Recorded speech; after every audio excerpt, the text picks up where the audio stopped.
Millennial Gaze. Hey, what's good? What's good? What's good, everybody? It's your girl May Money here. Excuse the very hoarse voice. Still getting over that cold, but it is what it is. We're still here today on this very fine Saturday with you. I got the homegirl Katie. Say what's up, Katie. Hello, Katie's very tired, so Katie's just very the tired. FYI. Yes, we're both a little bit rough around the edges, but we do have a great show for you today. So please join us, share, like, comment, share, subscribe, grab a homie and tell them that we're here. We got some fun stuff to bring up. And we've already got two people watching, which is they're waiting for us. Thank you for being here. Yes, and we also got a few subscribers over the week, so thank you so much. You know, the growth is appreciated. It's slow, but that's how growing is, you know. So grab yourself a nice snack or whatever, your adult beverage or your tree or your snacks and dinner. Did you just say your tree? Yeah.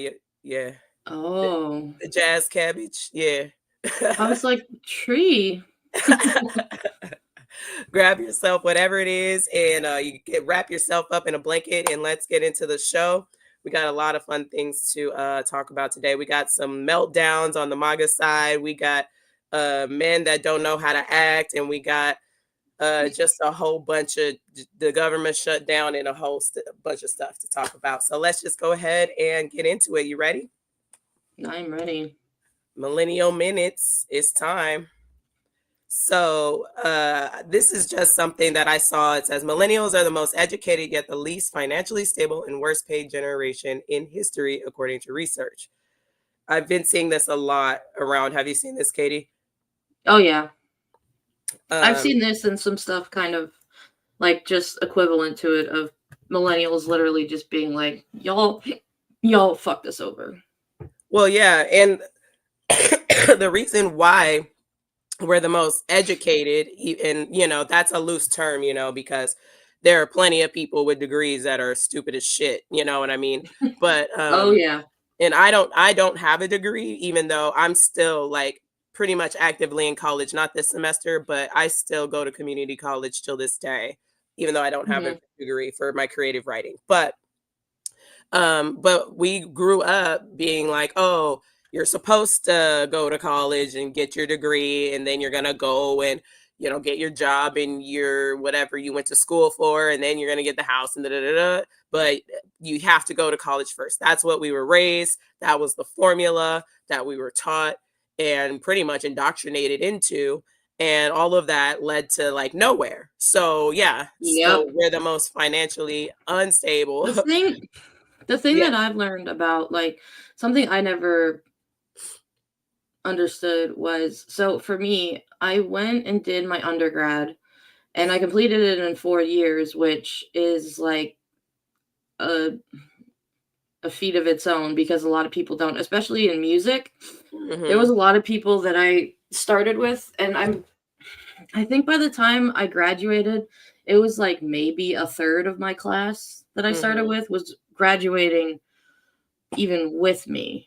And like, so then I did my bachelor's for 4 years and I went straight on to my master's because I was like, if I don't do this now, I'm never gonna like have the energy to do it again. And I'm glad I did it that way. But then nobody ever tells you, like, after school that there is a bit of like nothingness for a while. And they don't prepare you for that and like what you're supposed to do, because you go out looking, and this was still back in like 2016, 2017. And it's like, they don't prepare you for what you're supposed to do next. You know, you go to school, go do all this stuff. And then you just basically get thrown out in the rain. And you end up with crippling debt as well, student loan debt. Unless you were lucky to be able to pay for it, or you got a full ride or something, but that's never really usually the case. I personally didn't go to like a university. Well, I wanted to originally, but I didn't want to take the SAT because I was a very kind of mediocre in the middle student. So I didn't think I was going to get a good score, especially with my math. So I knew I was going to completely fail the math portion of that. Like, there's no way I'm even doing anything with that. And so, and then I just decided to go to community college. But one thing that I liked about community college not only was the diversity and like age groups and things and like the different type of people that attend community college, but Mm-hmm. a lot cheaper, still very high quality education. So I don't know why everybody's tripping about that. But the student loan debt, I know when somebody's trying to play you out your money.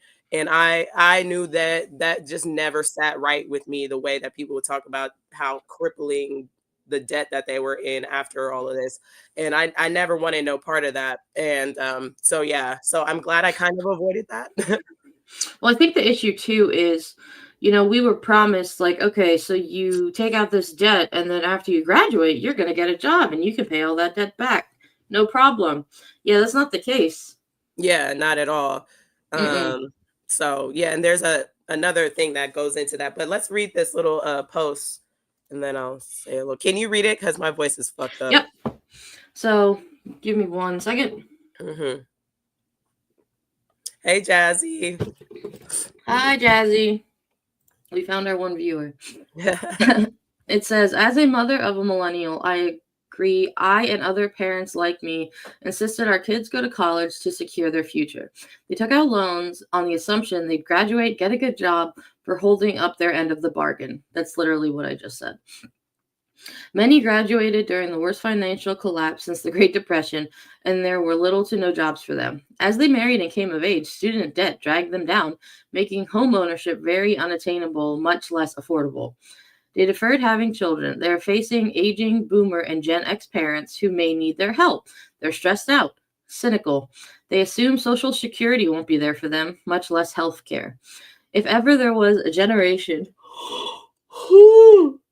excuse me. If ever there was a generation suffering the choices of the previous generation who raised them, this is the one. Amen, Chris Korth. So Yeah. at least there's somebody out there that is like, okay, so we definitely fucked these guys over. Yeah. And exactly that. Because I don't know. Let us know what you guys think down in the comments. And what your kind of college experience was like. What your debt, like how you paid for it. Are you still paying for it? All those things. Because it's definitely an interesting thing that, and it's unique to our generation in a lot of ways. You know, Gen, what is before us? Z, X. I think it's Gen Z. X is before us. Yes. They have a little bit of a lot of the same, but yeah, a very unique generation that we have here, especially when it comes to school. All right, who's this guy? Oh yeah. I like this guy. Yeah, no, it's Gen Z, I think, is before us, and then it's Gen X, because it goes in like order. Yeah, so The X, letters Y, or Z. something? So X is older than us. I don't know. Okay. So this is what we got up next. Believe we had to be adults in the most unaffordable time in history.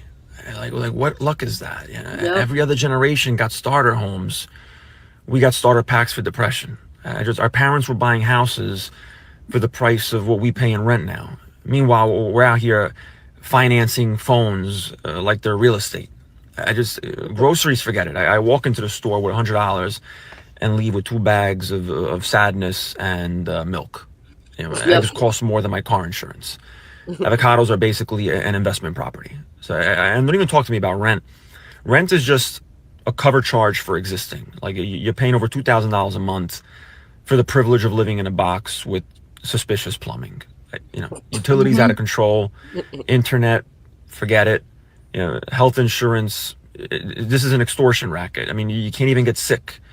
But being alive is already too expensive. Yeah. So yeah, we really got dealt the worst hand. I mean, we were told work hard and you'll have stability. Nah, we worked hard and we got, you know, Spotify Premium, you know, 3 streaming services and trauma. So, you know, other generations got the American dream. We got the American receipt. I can't believe we had to be adults in the most The American receipt. That's a good one. I like that. Yeah, that's pretty, but like so sad, but very true.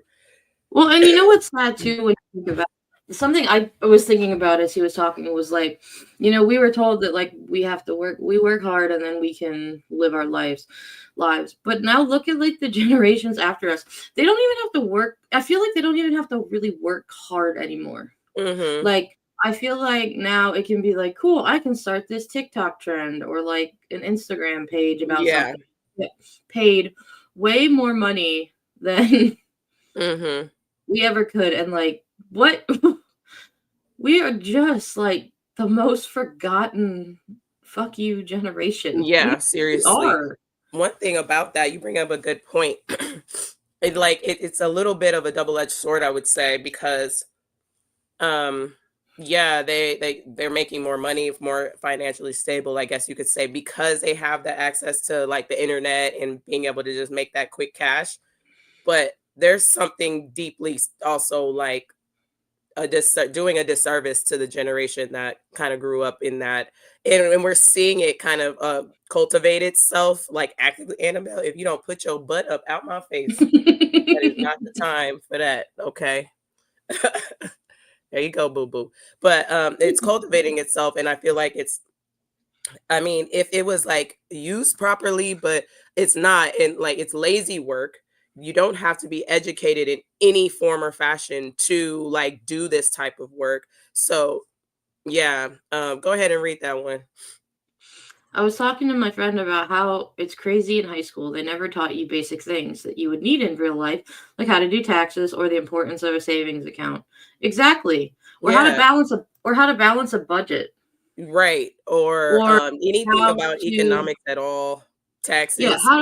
how to manage your finances like with bills and what you can afford and still have extra money to start a savings account. Like Right. I barely even that's like know what a mortgage is. I saw another clip that I was gonna put in, but it was gonna be too much time.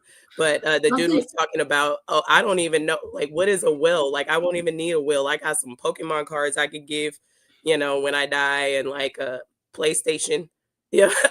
Like yeah, like and the crazy thing about like mortgages and stuff is so when you like rent somewhere, because my husband and I have rented crap ton of places, mhm. and it's basically like, okay, we'll check your background, okay, bada bing, bada boom, and your rent is usually higher than what a mortgage would be. Like Right. if you lived in the same type of place but had a mortgage instead of a rent. But like Mhm. when you have to buy a house, holy crap. They go through like your bank account since you were born. They double check your social securities. They like you have to get all these references and do all this shit, and then you have to pay to have someone like come and check out the house, and then you have to do some down payments. And then after that you can save a little bit of money every month but also have a Mhm. house. Like Right. when we were buying our house, like holy crap, like, the Mhm. crap that we had to go through was just insane. And then let's not forget, like, the bullshit that is credit scores. Oh yeah. Like, Oh God. that shit is and That took every me a long person time to learn about that too, credit. Do you remember, like, my brother, so he's also a millennial, but he's, like, right on the cusp because he's 82, and it starts in, like, 81 or something. So Mhm. yeah, he's 10 years older than me, but he got into so much trouble because they used to be predators on, college students when my brother was in college. He went to Clark Atlanta, and I mean, when he was 18, I was like 8, but I Hi, still Dahlia. remember this. Hi, Dolly Oops. I still remember this, even though I was still very young. Um, Mhm. like they for some reason, somebody convinced him to get a credit card. Some scammer convinced him to get one. He like ran that shit up. My mom had to help him out of it, and it was a whole thing. And like I remember it being like they made it a thing, and it was a whole debate about how like they couldn't like be predators against college students. You don't see that as much anymore because it was Not like a anymore, really big no. thing back in the day. Yeah. But what they'll do now but no, I've heard a lot about that too. What they'll do Mhm. now is they'll send you stuff in the mail that's like, "Congratulations, you've been pre-approved for, Mhm. like, $5,000. All you have to do is sign all this stuff," and you never know if it's Legit.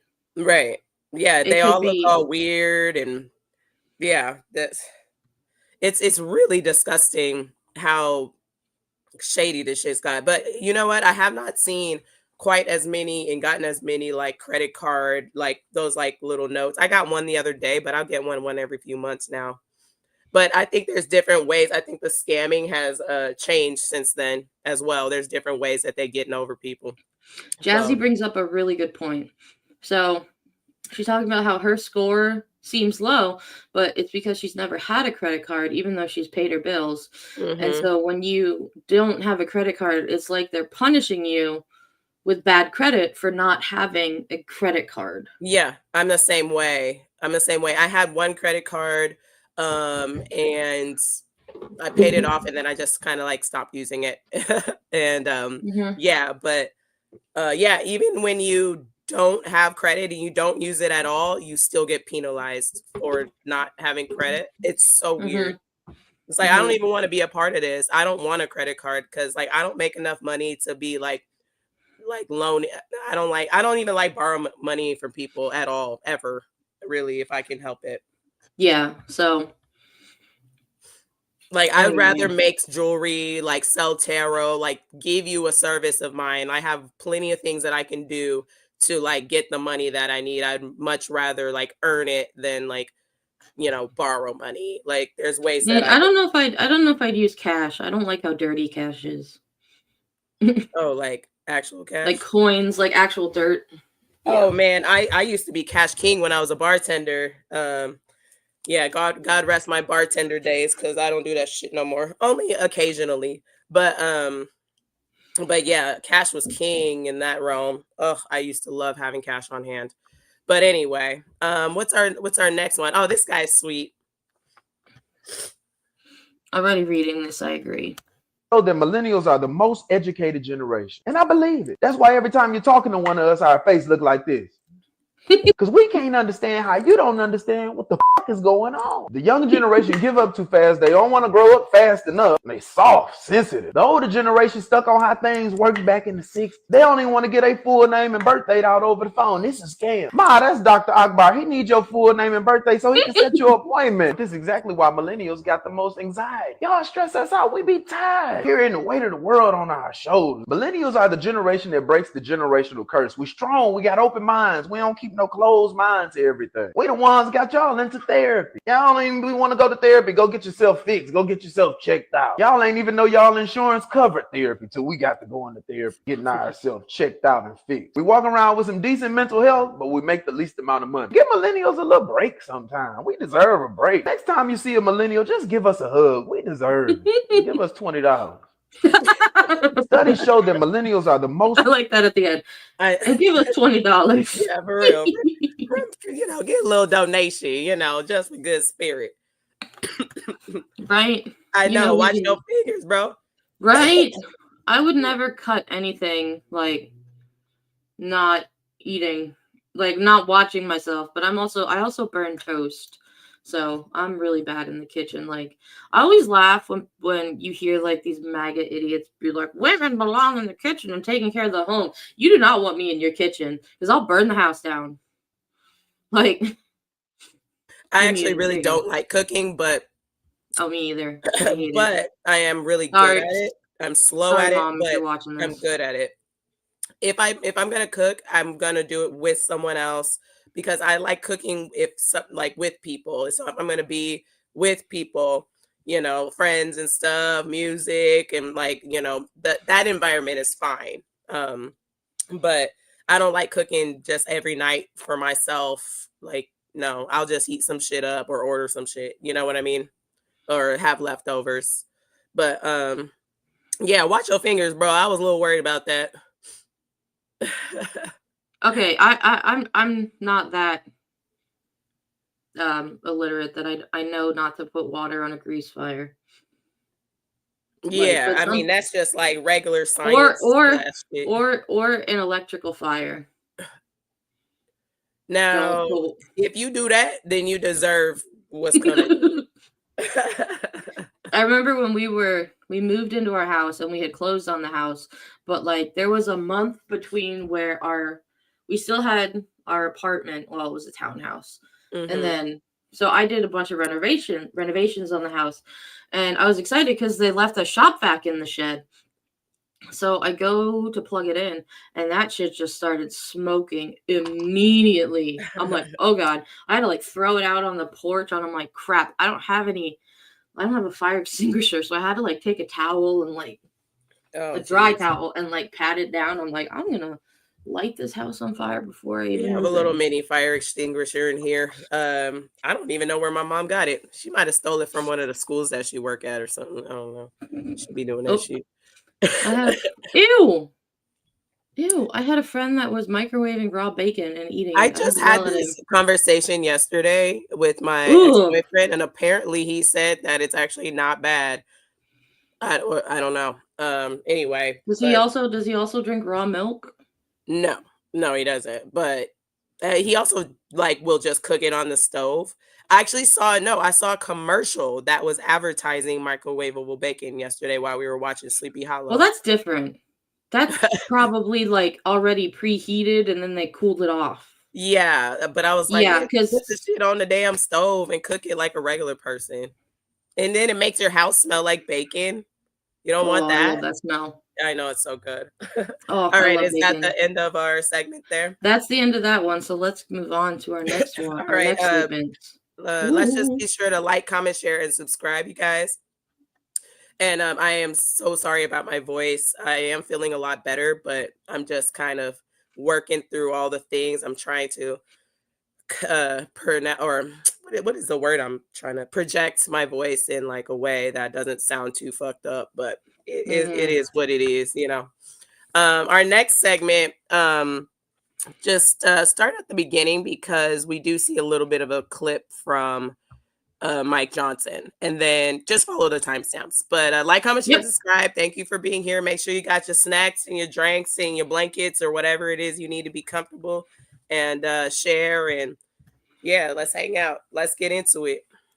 Again, Mike, I got a pen and paper this time. Say that People, one more if time. we lose the majority in the House and this radical element of the Democrat Party were able to take over, we've already seen that movie.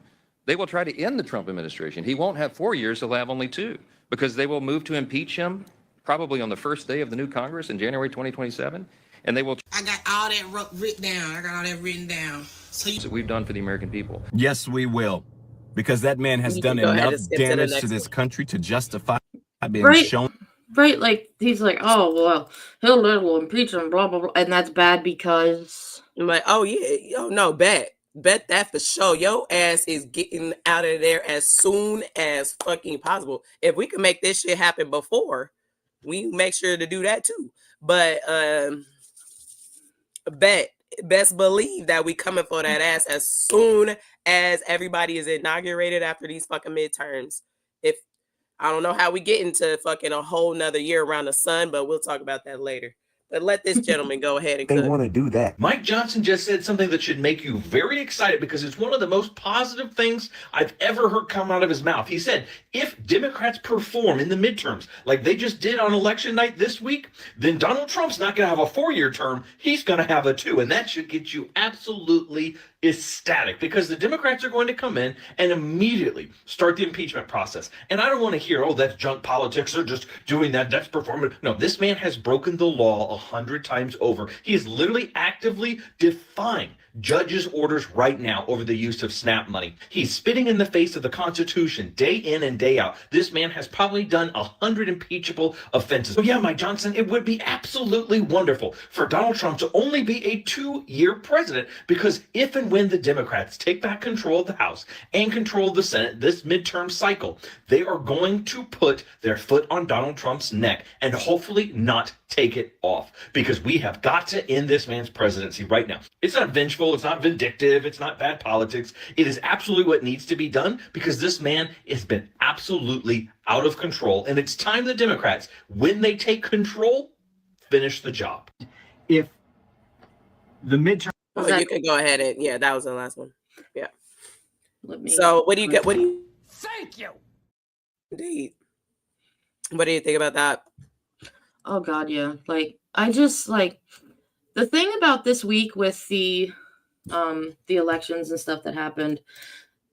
It gives me hope, but also after everything that happened with the 2024 election, it's like, can I actually rely on this hope, or is it like a false sense of security? Because we've already seen how many just like illegal and bullshit things he and his administration have done. And something else I've been seeing recently is this thing coming out like, oh, well, apparently for Trump, the Epstein files are even worse than we thought. Yeah, no shit. We all fucking knew that. Just Anonymous, if you're out there and you ever watch this, get to work and just release it yourselves. Right. Like, let's go. Let's just get this done. Because I'm so tired. I'm so tired of all of it. I really am. Yeah. Why are you annoyed? I get that trepidation for sure, Katie, because I mean, like, Black women have been feeling this for a while. Like, look what happened. Like, 92% of us voted like in the correct way, like trying to help everybody else out. And there were a lot of different groups that said that they were going to be on our team and ended up switching up somewhere. I don't know when or how or why, but there were a lot of people that said that they were down for the cause, and they didn't vote, or they voted for this motherfucker, or they voted third party, or for their own self-interest or something. They betrayed. Like, the one thing I do not like is when somebody tell you they're gonna be about some shit and then they betray you. Like, I would much rather you be transparent, so I know not to fuck with you. You don't gotta fuck with me. We don't gotta fuck with each other. And I'll go ahead and be on my business. You know what I mean? I will say, like, with all of this, not that it's necessarily necessarily a good thing. I've since 5:30, guys. Sorry.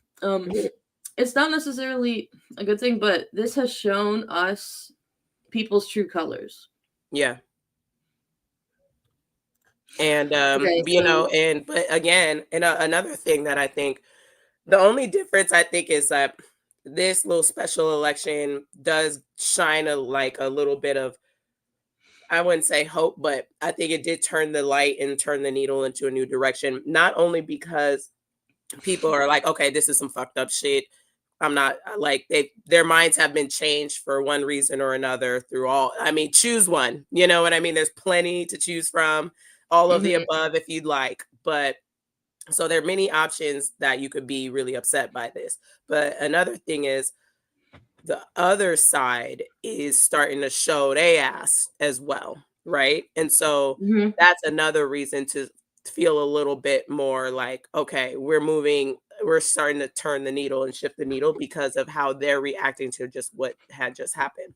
But what I said on Don Lemon's show the other day, I wish I had that clip. I shared it on our Instagram. So check out our Instagram if you haven't followed us. It's at the millennial.gangsters 92. And Katie has her post from Don Lemon's show, and I also have mine. And what I said was that I'm not giving you flowers for the bare minimum of doing what you did, for going out and voting to do I'm not giving you cookies to have a functioning fucking society, like at the lowest of low bar. So you know what I mean? Accidentally voting for a fascist is not okay. You can't just accidentally vote and be like, oh, I didn't know. Like, that's not, I'm not giving you flowers for. We've been telling you that for we've been telling you guys for 10 years. Exactly. It wasn't until it started to affect you that you started to listen. So real quick, Jazzy brings up a good point that she's feeling annoyed post-election because the Dems now are just banking on winning, because they've been fairly quiet after these elections, except for obviously the ones that are active. The Dems that won. Right. Yeah. And the ones that are active, that have been active the entire time. And one of the things I do really like about Mamdani and his story is he he like set history because he had like a 0% chance of winning even the primary. And Mm-hmm.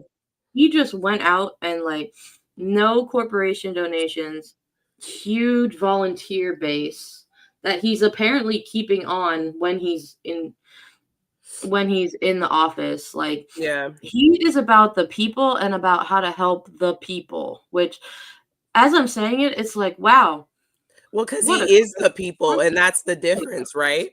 You know what I mean? But He it's like, is the people. why are we in a place now where it's like that's such a crazy concept to like comprehend? Because it shouldn't be. That should be what it's about. No, but he is the people. So he's at Mhm. the same level that we are at. He's only a year older than we are, right? So Mhm. he's that's why he is advocating for the things that he's advocating for. I mean, we literally had a whole segment about all this shit. He's literally trying to, as a millennial man, trying to like give us the things that we need for the actual societal shift that we are in. Like we actually, for the society, boomers, silent generation, all the way down to Gen Alpha right now. I did not see What this. his policies and the way that he's thinking those progressive ideas are necessary for the growth of progression of our society. We're still over here in these ancient fucking times, over here playing dumb games, and it's just it doesn't make any sense, honestly. To me, it's so frustrating. It's See, like the biggest dummy mission. Jazzy, I didn't know about that with the Virginia governor elect. Oh, I mean, I bet she was. I'm not saying you're lying. I'm just saying I hadn't seen anything, but I'm not surprised. I mean, look at Chuck Schumer never endorsed him. And Mhm. then Jeffries was like at the last minute jumped on the bandwagon. And we have to get money out of all this shit. That's Well, the and the thing problem. is, I think It's the I root don't of know if all it was fucking Clay evil. Kane or somebody that mentioned that, but we have to still keep holding these people to account because that Virginia lady, she's very moderate. She's still going to be trying to, Jazzy, even though she's a Democrat, doesn't mean that they're going to be like trying to change the system. You know, it's good that we have a Democrat in, but we still got to hold them to their feet to the fire and really pull them a little bit further over to our side, which I yeah. don't think should be that hard with everything that's going on right now. You know what I mean? Mm-hmm. And their constituents need to hold them to account. Oh yeah, so we're going into a little bit of EBT territory here, and I want to just explain this just briefly. If you guys watch Aaron Parnas all day yesterday, he must have put out like 6 videos where he was like, we getting EBT, no, we're not getting EBT. We getting EBT, no, we're not getting EBT. Oh yeah, some people got EBT. Oh, never mind, some people didn't get it. Oh, we getting it, we not getting it. And so it was a whole whiplash yesterday. But here is like the last one that I saw. We have breaking news right now. The United States Supreme Court has sided with Donald Trump and has paused a lower court order that would have required Trump to pay out full SNAP benefits for the month of November. This is a major ruling. It's a temporary one, but still a major one. The Supreme Court essentially just said that the First Circuit Court of Appeals, which is the middle court between the district court that ruled that Trump has to pay out SNAP benefits, and the Supreme Court, because it hasn't ruled yet, they need an administrative stay to give the First Circuit Court of Appeals some more time to decide the Trump emergency appeal. And until the First Circuit decides, well, okay, the district court's decision is paused. So Donald Trump will not have to pay out full SNAP benefits tonight, despite the fact that 42 million Americans can go hungry if he does not do that. Now, some Americans have started receiving SNAP benefits already, which is a good thing. But the month of November will not be fully covered. Spread the word. Major news right now. Full updates on my Substack shortly, linked in bio, so subscribe for free. Follow along, stay updated on all the news you need to know about.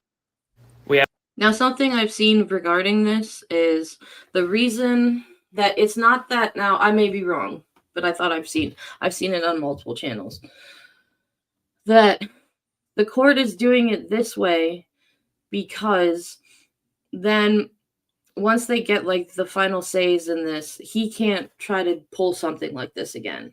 Mm-hmm. Yeah, because like look at how wishy-washy, backy-forthy this was, right? Just in like a day or two. Mhm. That's too many games. That's too much Yeah. bullshittery. So Jazzy also read the same something similar.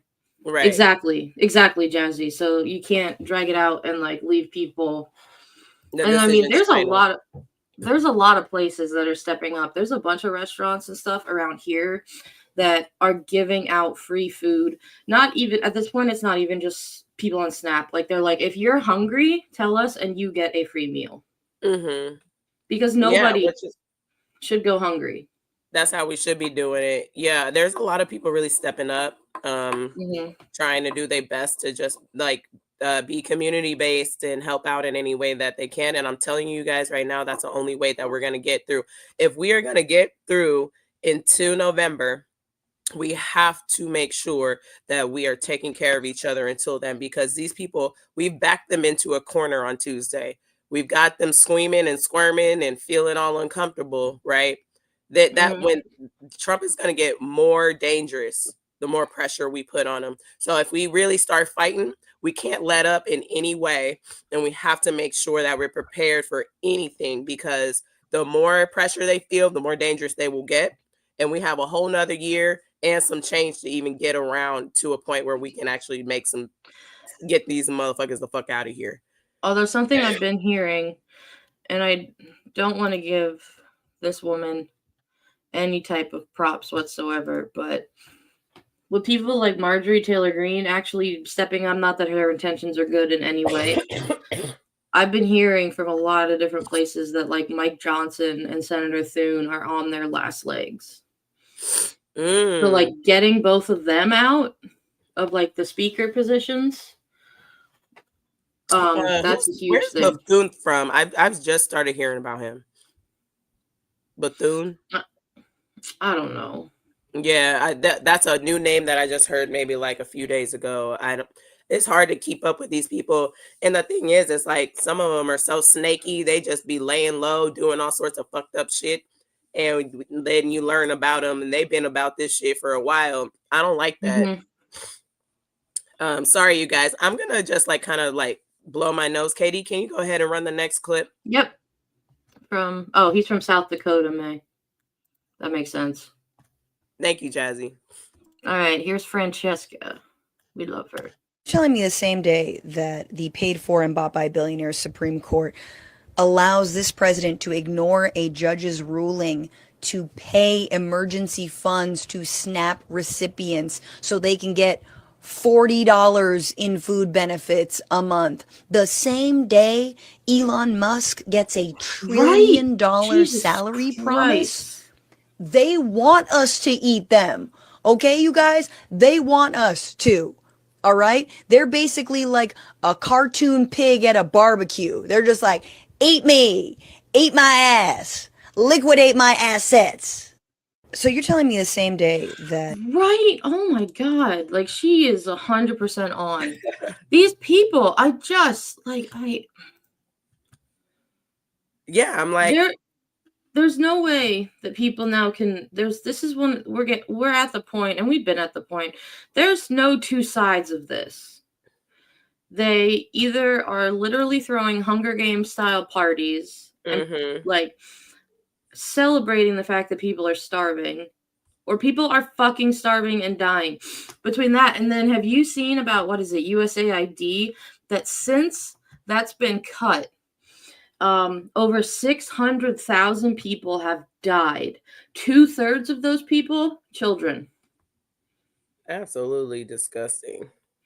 All because fucking Trump and Elon Musk were like, oh, we don't need this.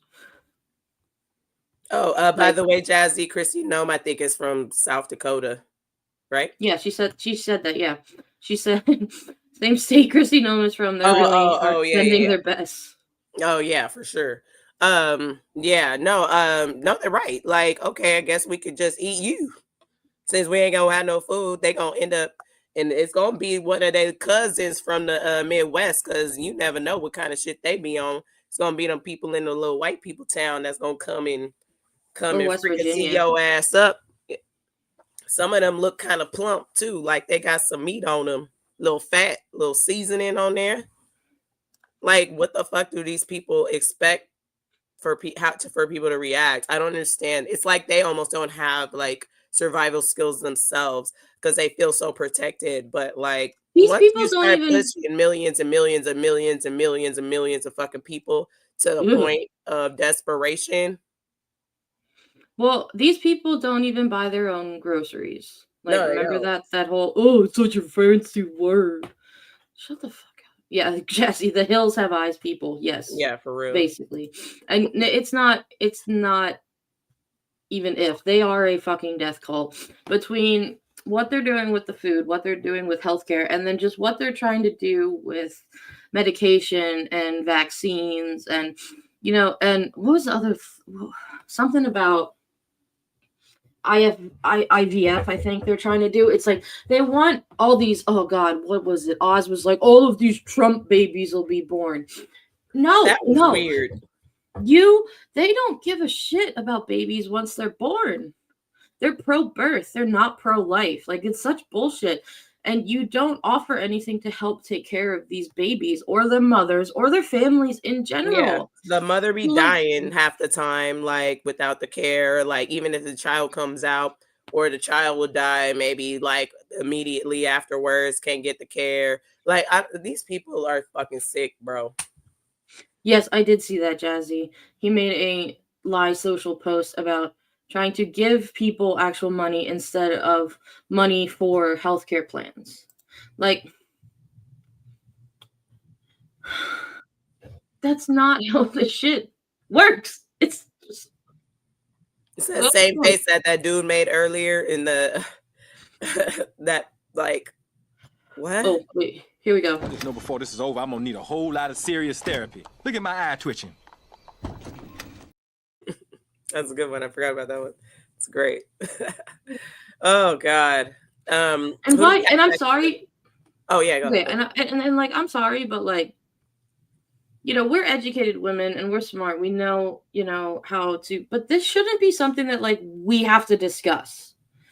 This should be something that the people that are in charge should know how to do and know how to govern and know how to run a fucking country. Not this, oh, anybody can run for president who's over 35. No, fuck that. We have to get rid of that rule. That shit need to be changed immediately.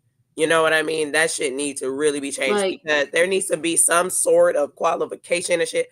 I know that I'm not qualified to be the president of the United States. I know that because I'm just not. Okay. And I'm not trying to be the president of the United States because I know that that is not something that I would know how to do. But well, I know I'd be better than this motherfucker. But like for real, this is insane. We need to have some sort of fucking qualifications and standards in our society.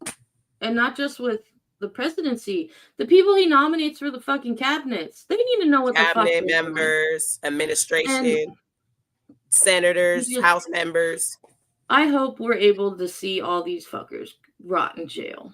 Oh no, they going to jail. I don't know when, I don't know how, but they going to jail. I can't wait. We can have a watch party for their trials. Oh, that's happening, Katie. That's happening on this channel. Okay. years from now, that is happening on this channel. I promise you. We'll call off work. We'll stop everything we're doing, and we're just gonna live stream and be like, "Yeah, throw their ass in jail." Yes, and they get trials. Wow, imagine that fancy due process and everything. Right, due process. So let's go now to our next thing. Oh, okay. Hey, so thank you for being here. Like, comment, share, subscribe, right, Katie? Yes. Do not cave. So what are your opinions about Charlemagne? I like him. I do like him. I don't think, like, sometimes he can be a little bit misguided is my thing that I will say. Just kind of a little bit like sometimes he can lean a little bit like uneducated and conservative. But the thing about someone like Charlemagne is that his heart and his mind is in the right place most of the time. But again, he's not a journalist. He's a entertainment mostly person, but he's a rapper. Yeah. So, you know, I just I like- sometimes think he's in the wrong arena, and people don't need to be all over the place sometimes. You know what I mean? I like when he does his segments on The Daily Show. Those are funny. Yeah, I think he But- does but good work. So I have no problem with him, but I definitely am But that's on just- the disagreement side here because in this, I want to say, everybody, before we play this clip, what he's saying, I really highly recommend, like, I warn people from thinking like this because this is what keeps kicking this dumbass pebble down the street. This type of thinking right here. So be sure to like, comment, share, subscribe, and bring a friend. Make sure you're comfortable. Bring your snacks, bring your drink, bring your jazz cabbage, whatever. And let's keep going. Run the clip. Oh, hold on. Comes to politics and what's taking place in the United States, Charlemagne the God is usually on point when it comes to his messaging and his thoughts and whatnot when it comes to politics. But in this clip, we're going to see Mehdi Hassan confront and call out Charlemagne the God on his narrative that the Democrats now just need to concede to Donald Trump and they just need to go ahead and open up the government and accept that they lost. As usual, let's watch this clip in full. I'm going to give you guys my thoughts towards the end. Well, I got another question about the government shutdown. The ACA premiums have already gone up. They're set for the year. Democrats, we appreciate the effort, but isn't it time to reopen the government? I mean, who's in charge of the government? Republicans, but you still need those 8 Democrat votes to vote. Yeah, because of the filibuster they now want to get rid of, by the way. Yeah, yeah. Having spent years saying. And by the way, I don't care who's responsible for it. It's a bipartisan. It's going to take a bipartisan effort. But isn't it time to reopen the government? Yeah, of course it's time to reopen the government. But the Republicans in charge of the government. You cannot but have they still need those 8 Democratic votes. But you cannot have a political system that always relies on only the Democratic Party being the responsible party. You just can't. America cannot survive. We've created, it's like having toddlers, right? The Republican Party are a bunch of toddlers, and everyone else has to be the adults in the room. And that cannot continue indefinitely. And at some point, I'm glad Democrats have drawn a line, even with Schumer and Jeffries, where they're saying, you know what? It's up to Republicans to govern responsibly. It's up to Republicans to stick to their pledges. But we know they can't. But that's the problem. But we know they can't. The reason I say with the greatest respect, my friend, you're part of the problem. You can't say we know they can't because that immediately gives Republicans a pass and puts the entire American democracy, American government, American economy only in the hands of one party should have to deal with it. I agree, but we know Republicans aren't going to do the right thing. Rent is due. You know, they're talking about cutting SNAP benefits. People got child care to pay, light bill, car notes. We need groceries. We need the Democrats to say, okay, we know y'all not going to give us no concessions. We fought the good fight. We're going to vote to reopen the government. The problem with that argument. But that would show that the Democrats are pussies if they gave into that, because you can't give in, because what's that going to do? It's going to enable them even more. Exactly. Let them keep cooking, and then I'm going to ask you what you think about this. If you're worried about human suffering, the counter argument is that reopening the government on Republican terms increases human suffering. Yes, but the election's in 2026. So now you can say Republicans are responsible for your human suffering. Republicans are the reason you got high health care. So let's change this in 2026. I don't have the numbers off the top of my head, but a lot of the stuff that Trump did in the big, beautiful bill, all the horrific stuff, they very smartly delayed that till after the midterms kick in. The premiums already kicked in. The premiums, a lot of the pain. So look, there's a strategic argument for doing what you're saying.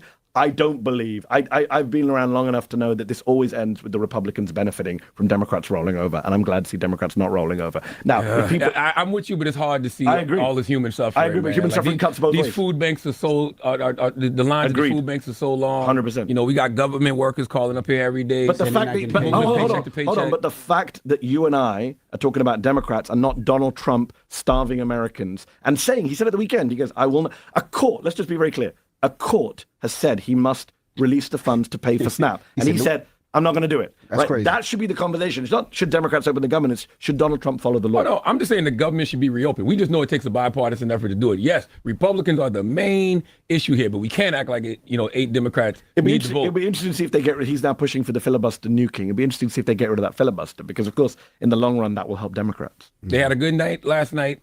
Reopen the government. Let's reopen the government. That's all I'm saying. I agree with you, but I'm saying... No. What do you think about that, Katie? I don't think we should reopen, because you know that what is it, like, people I liked something that Mehdi said where he was, they were talking about, like, obviously you don't want to think about, you know, the human suffering and all of this, but if you give the Republicans any leeway, they are going to, you know, take it as a win, explode it, and then think that they're invincible.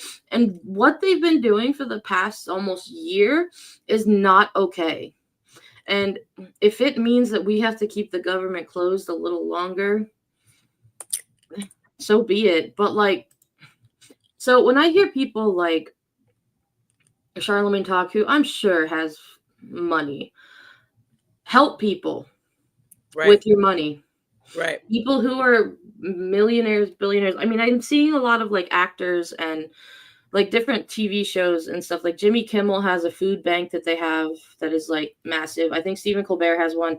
Like there are people who are doing things and helping and donating money. But everybody who disagrees with this administration that has money should help. Everybody, because that's another way that we can get out of this.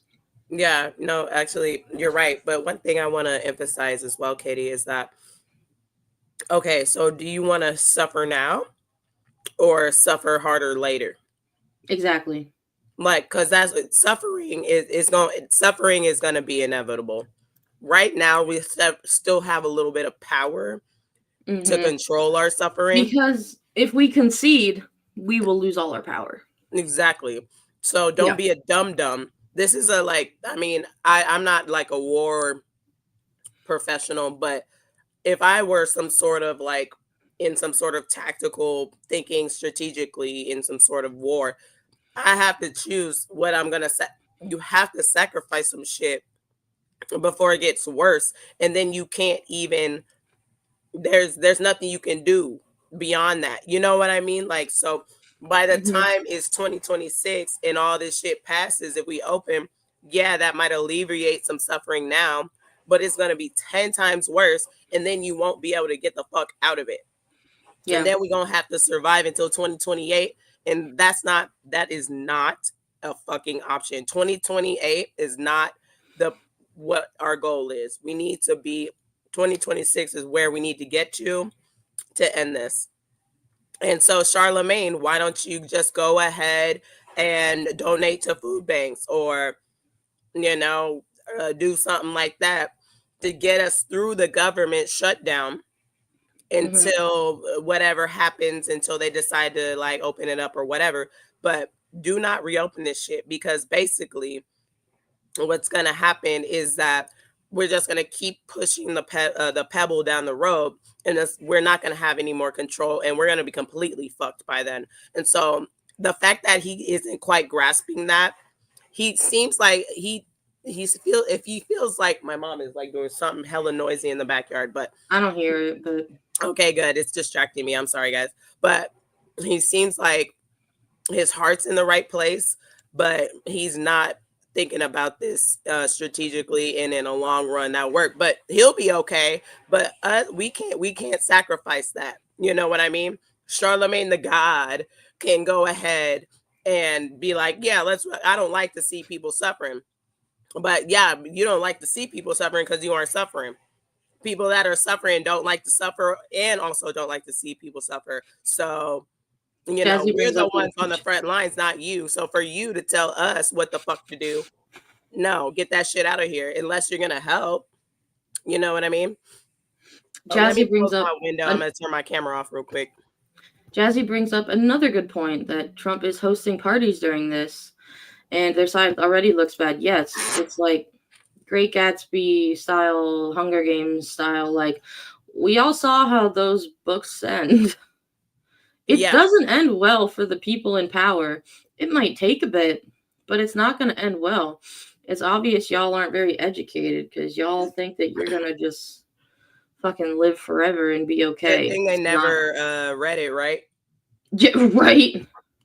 Never got to the ending. Right. There's still a little more from this. Okay, yes. This is a very important part. It's Republicans who have to reopen the government. It's a bipartisan effort.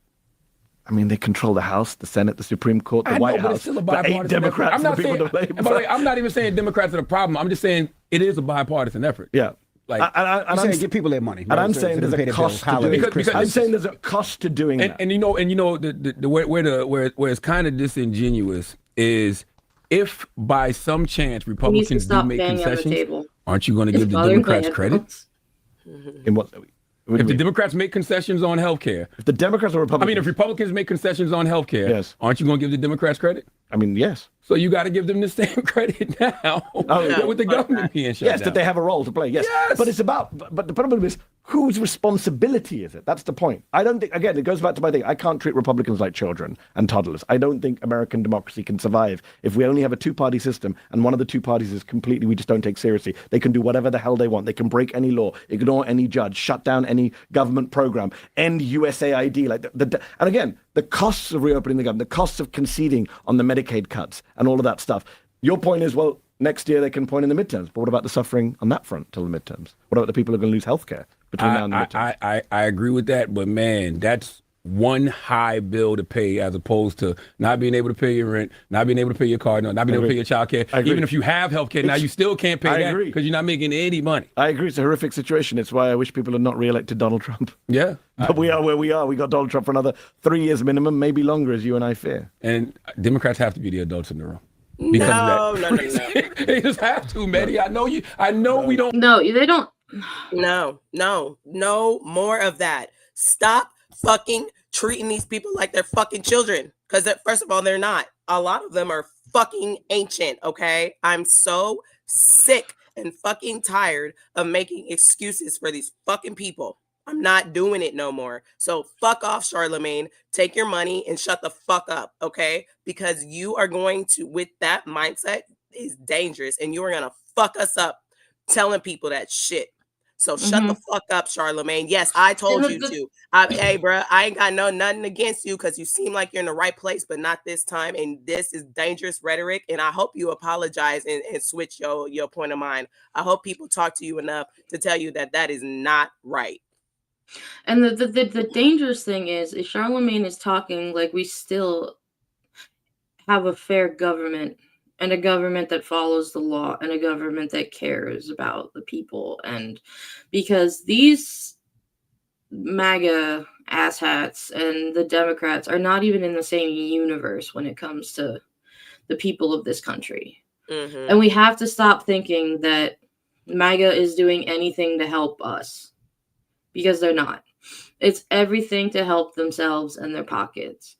And maybe that's partially why Charlemagne is not completely disowning them, because he's rich. Mm-hmm.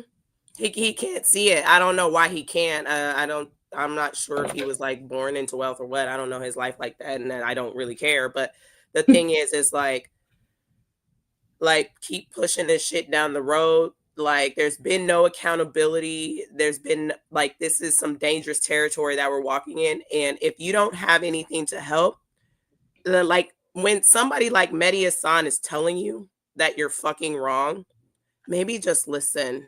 You know what I mean? Right. You're not the like profound journalist here. So like, you're not helping. And if you're not going to help by donating your money or whatever, then just go somewhere. Because you're gonna fuck up the people that you seem like you care about up. You know what I mean? Mm-hmm. Like, comment, share, subscribe, run this one. So just play the very beginning. So this is another Charlemagne clip. Mehdi is not here in this one. This is with some other woman. I don't know. But they actually reaffirm. And then the third woman, with the braids, she really goes into a lot. But so go ahead and run this one. Rats, do me a favor. Do not listen to people like Charlemagne the God. Okay? So Charlemagne was talking about this government shutdown, and he made a comment as relate to what Democrats should be doing. Y'all have that? Okay, play it. You know what I don't understand, Mimi, and I don't know, maybe you can explain it to me. That the health care is going to go up anyway because of the big, beautiful bill, because that didn't include the extension of the tax credits to keep the cost down. So if it's going up anyway, what's the point of Democrats taking the stand to keep the government still closed? At this point, you're right, because the premiums, which the open enrollment started this weekend, November 1st, and so people are getting those letters in the mail. In fact, one person in Utah, a woman in Utah, she told ABC News that she opened her bill and saw that her monthly premium had already jumped from about $400 a month, Charlamagne, to over $2,000 a month. And so at this point, it's like, what's going to happen? Is it retroactive? Like, how is this going to work as we continue to go forward? So you're absolutely right. And the premiums are set for a year. So at this point, if the premiums have already gone up, if they set for a year, at least give the people some relief and get the government back open. Do not listen to what the hell he just said. That to me is beyond idiotic, because this battle that we're seeing is not solely about healthcare. Rebecca, I don't know what the hell that was. That was just bullshit. Look, what I heard was an exchange of two people who don't understand how this works. So what they're talking about are the health insurance premiums that are in the marketplace. The marketplaces are the state exchanges. The state exchanges is because of Obamacare, AKA the Affordable Care Act. Here's the thing. Those premiums are effective January 1, 2026.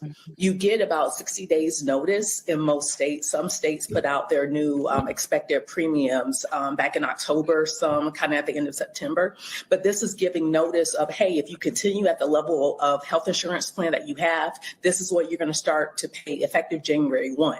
And so the erroneous, I mean, this isn't just misinformation here. This starts to look like this is intentional disinformation. And for the audience, disinformation is where you have bad, misleading information that's intentionally targeted to a certain demographic. The demographic here is Black voters. The reason why is the Black voters are the base of the Democratic Party. Right now, the Democrats are in lockstep saying that, no, we're not going to give you the votes that you need in order to end this government shutdown. You Republicans need to come to us and work out a deal. And so by trying to talk to Exactly. And thank you, Roland Martin, for if y'all don't know who Roland Martin is. I don't watch him all the time, but always a good show whenever he's on. But for real, like, again, like that woman just demonstrated why this is very dangerous rhetoric here. And we gotta we can't let the guard down here, because again, we're just going to keep pushing the problem down the road. Why don't we want to just stop this? You know what I mean? Like, why? And that lady with the eyelashes, you couldn't even see her eyes. I mean, everything else looked very pretty, but girl, just a little bit less, but I could not see anything behind there. And I'm sorry, everything but that she said when she was like, oh, you're absolutely right. I'm like, you obviously, those eyelashes are bothering your eyesight, because no, he's not absolutely right. He's 100% wrong. He gonna get you fucked up out here too, listening to that. So like, I don't know what to say. The more, anytime I see people like her, it's like the more made up they are with like their makeup and all that crap. It just shows even more how fake they are. Like, I'm a 32-year-old woman, or 33-year-old woman. I can count on one hand the times I've worn makeup in my life. Well, okay, maybe two. But one of them was my wedding, and the other ones were all theater. Like, I just don't do makeup. I like to be, as authentic as possible. Man, now, Katie, I really wish that I would have put one of the clips that I had on the rundown, because talking that makeup whole thing is hilarious, because it's a whole millennial generation thing. I will actually try to put it on the rundown before the end of the show at the exit message, because it's really quick, and so we'll have a little bit of fun with that. So put a thumbtack in that one. I'm so sorry my voice sounds like shit like this, you guys. Please, I apologize so much. There's still one more timestamp you have for him. So yes, this one is the most important one. And she goes on, this is a little bit of a longer one. I'm going to try to clear out my chest just a little bit while this one runs. I'll be right back, but go ahead and run it. When you are in political battles, you maximize your leverage. And when you're fighting on behalf of people, they understand that there are people who are not getting benefits. They know there are federal workers who are not getting their paychecks as well. But they also are dealing with an administration that's been slashing and burning and firing people indiscriminately as well. So all this is wrapped up. So what you do not do is you do not capitulate. You do not back down. You don't go, oh, well, you know what? Hey, we'll just go ahead and pack it in. No. You try to get as much as you can. Well, absolutely. And this is why Wendy Williams' sidekick should not be trusted with political information. I've long had a beef with Charlemagne, so let's just stop there. But I will say, this is the exact point. This is why people need to do what it is that they do well. And when you don't understand health insurance or politics, you don't do that. You do entertainment news. Yes. Because what this is about is the fact that Republicans want those premiums to go up and want them to go up permanently. That's why we're in this shutdown fight. That's why it's protracted. It is not on Democrats to just say, well, we'll give up everything so we can just open the government. That's not going to do anything for people come January when those insurance premiums go into effect. And the reason that people have been able— So just a side note. So I think I heard this on the I've Had It podcast. Sorry. That I think it's China is starting this thing where like you have to have at least a 4-year degree in the subjects that you are talking about when you are like broadcasting on a radio show or YouTube or like a television show. And China does a lot of things wrong, but that's something they're doing right. So you don't have these like people like Charlemagne who are like pocket politicians thinking they know shit when they don't.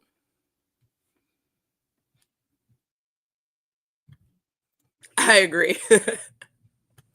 able to enjoy healthcare through the Affordable Care Act exchanges has largely been because of this subsidizing. And we did it during COVID. We can continue doing it. Republicans don't want to do it because they want to transfer money to their wealthy donors in the wealthy class. That is the conversation. And if you're not having that conversation, then you're not being sincere. And you are certainly doing a disservice to the millions of listeners who come on that show. And this might be the only bit of political news they get. And some of those very same listeners are getting their insurance through these exchanges. So this is irresponsible at best. It's malfeasance at worst. And I think this is what burns me up about this kind of stuff, is because expertise has gone out the window. Good journalism has gone out the window in favor of entertainment. These are people's real lives. Charlemagne will be able to pay for insurance any day of the week. He is a wealthy man, but most people who have to rely on these exchanges will not be able to do the same if the Democrats cave in and give the Republicans what they want right now, which is to have those premiums go up and have them go up with permanently, essentially. And when you are winning the argument, when like let that run just a little bit longer, because he had a good final statement. You are controlling the narrative, Cameron. You don't just say, "Here you go, take it away." Mm-hmm. There you go. You can stop no, there. I mean, I think. Yep. But that's the thing. Like, again, like we said before, Charlemagne will be okay. Like this, we're already suffering now. I don't want to suffer more. Like I would at least like to fight so that maybe we can lessen the suffering a little bit. So I'm not gonna just give up all my shit and be like, okay, never mind. Oh, it's over. You know what I mean? I'm just no. And that's essentially what he's telling people to do. And like that woman very notably said, was that there are people that do not pay attention to this shit the way that we do. And he's going here and doing a major disservice to people that are watching him every day that don't pay attention and like, oh yeah, we should do that. So like, I don't even know like if it's intentional as much as it's like just acts like he just shut the fuck up is basically what I got to say about it. Oh, I'm excited to watch this next clip because I love Brian Tyler Cohen. Oh yeah, it's fun. And I want to see him shut Chris Cuomo down. We'll get you there. It looks good, man. It looks good. I got to tell you, I don't envy your arguments, but I envy your facial hair. All right, so give it to me. How are Republicans responsible? Oh, God. Because they could end this right now. They are choosing to make this issue of the shutdown an issue where they pit the sick against the hungry. The reality is this is a false choice. We don't need to be here. Prior to this moment, we've been able to afford both the ACA subsidies and SNAP benefits for 42 million Americans. So you have to ask yourself, why are we here? And the reality is that the Republicans passed their one big beautiful bill. They cut $1 trillion from healthcare. That included 17 million people worth of Medicaid benefits, and they also cut $350 billion worth of SNAP benefits. So if you're wondering how we got here, it's because we're dealing with a Republican Party that has full control of government, House, Senate, White House, and their priority is not to continue these programs. It is expressly to cut them. That's why they did it. Don't listen to what they say. Just watch what they do. Okay. I will talk to you about the policies, and I don't disagree with the needs and what should be priorities, but that's why you have elections. And Trump won, and the debt and the deficit were huge problems, and health care is something that is seen as having a lot of fat to it. Do I agree? No. But that is why they picked these things. Now, you leave something out. We are where we are because of your party. Oh, shut the the Senate fuck up. won't give the votes on the Democratic side to get past the filibuster for reconciliation. That is why the government shut down. It is not a question. That is a fact. Nor should they. And you want to talk about what the American people voted for? It was Trump and Republicans who said that they were going to protect earned benefits, not completely gut them like they've done right now. 78% But of how Americans. is this wait, let me the finish. right Let me way? finish. 78% of Americans, and I know that you've showed this stat on your show, the Kaiser Family Foundation. This is true. 78% of Americans agree that Congress should extend these ACA subsidies. So if you want to talk about a mandate for the American people, this is it. Yes. You know, you had just mentioned a moment ago too that there was some mandate to cut spending. The Republicans blew a $4 trillion hole in the deficit because they wanted to give a tax cut to millionaires and billionaires. So Brian just laid out the numbers there. 78%. You can't argue with people like this who do not give a fuck what you have to say. Yeah, no, really. And I'm really confused about him, honestly. I don't know. He just seems to he just likes to just fence it and just go anywhere that's like a good argument for him or whatever. I don't know. He is completely useless to both sides, in my opinion. But again, this is like the basically how do I say this? Again, Charlemagne, these people that will never feel like the actual stress. So they're over here trying to give solutions to something that they don't understand. If you don't have no solutions, if you don't want to understand or you don't care to understand, then shut the fuck up, I guess, because and here is the 2-finger salute. Like that. I'm gonna say that timestamp actually. The thing is we are also like, we're not at a point where there's two sides to this fucking argument. There are not two sides to this. And so this stuff like this with these debates, it's useless because no matter what, first of all, you're not going to change each other's minds. Right. And honestly, the people that are watching this that side with somebody like Cuomo, they're not gonna change their mind. So it's pointless. They're detrimental and they're dangerous because they think that they're like some righteous shit. I don't know. Like, I don't know Chris Cuomo's like motivations, but they're not, even if they were to be good, they're just not. Like Stephen A. Smith, same way. Like these people like that are not, like Chris Cuomo has been doing this. He should be ashamed of himself because he has really lowered his fucking bar. And he's still pretending like he's still living in CNN days. He's like acting weird. Yeah, exactly. He is acting weird. But yeah, it's just dangerous. Have you ever watched The Morning Show?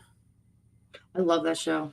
Yeah, I do too. Oh my God, I'm it's having so a good. slower time getting through season 4, but this Isn't it that that's the new season, right? that's the new season. I'm like at episode 5, I think. I'm still kind of working through it. They have too much money in this mainstream media shit. It's not about news. It's not about journalism. These people are so fucking messy, and behind the scenes, you don't even know what the fuck they even be about at this point. So like, these people are not here to service you in any fucking way at all. I'm just gonna let you know that right now. Mainstream media needs to be completely reorganized and kind of dismantled and changed around. And independent media, of course, is the way to go. But independent media should be the mainstream media, and all that other bullshit.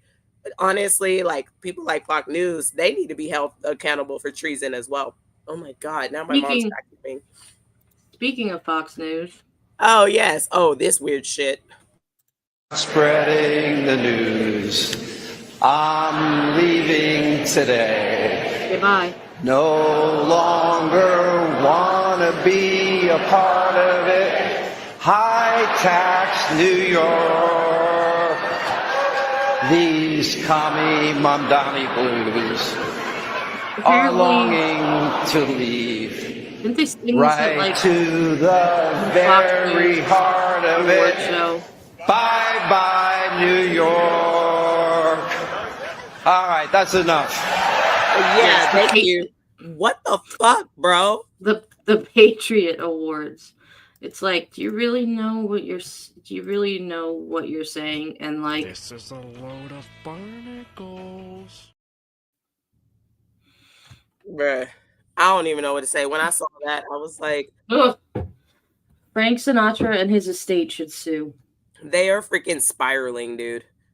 Like, for real. The cult awards, yes. Yeah. And honestly, like, if they're all like, wait, I'm gonna leave New York. Okay, bye. Bye bye. Oh, go New York. Go. Like, what the fuck are y'all doing? Y'all got dressed up to do some shit like that. I am embarrassed for you white people. Like, secondhand, that is, please don't claim that. No, I don't associate with white people like that. Nah, bruh, because that shit is weird. Bye bye. Oh.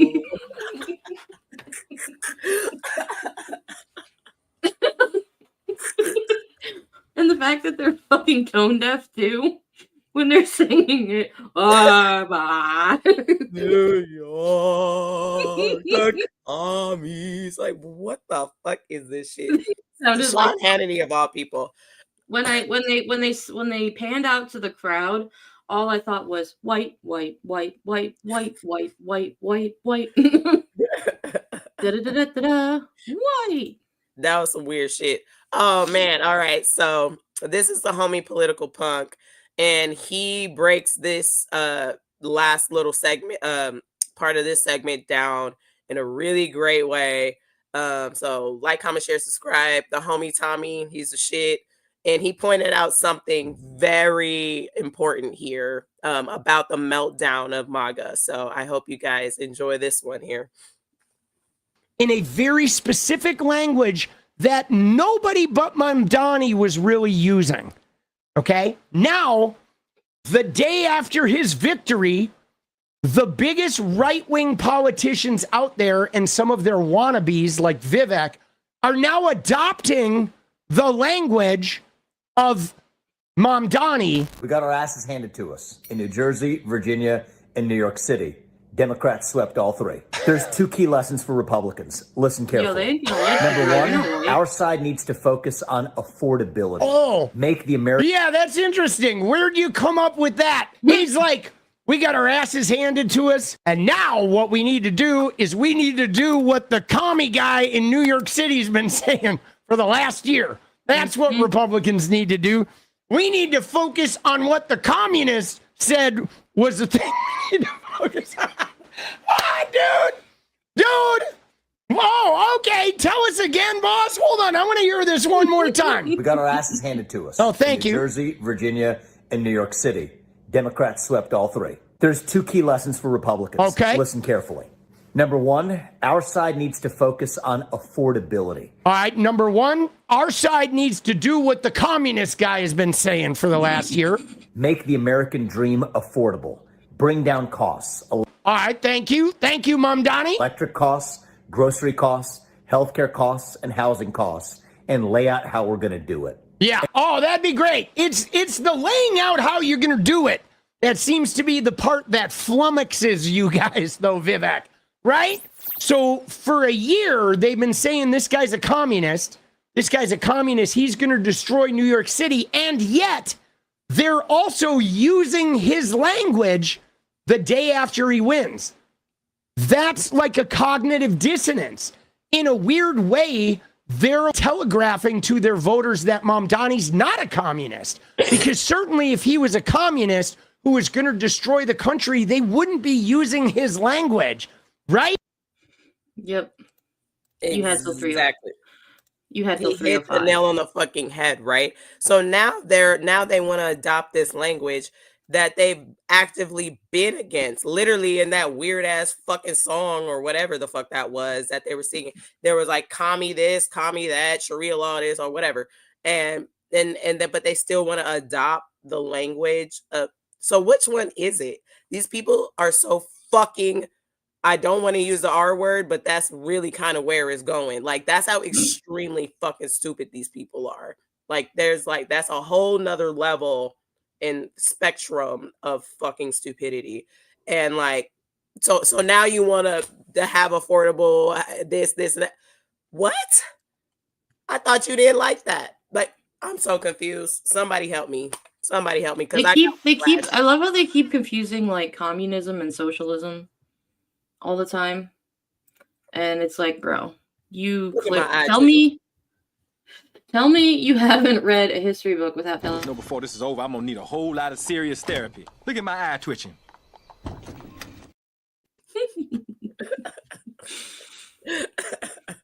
It's so like perplexing. I don't even know what this is anymore. But these are who we're dealing with, right? You know, it's. Ugh. And now we're going to move on to our next segment.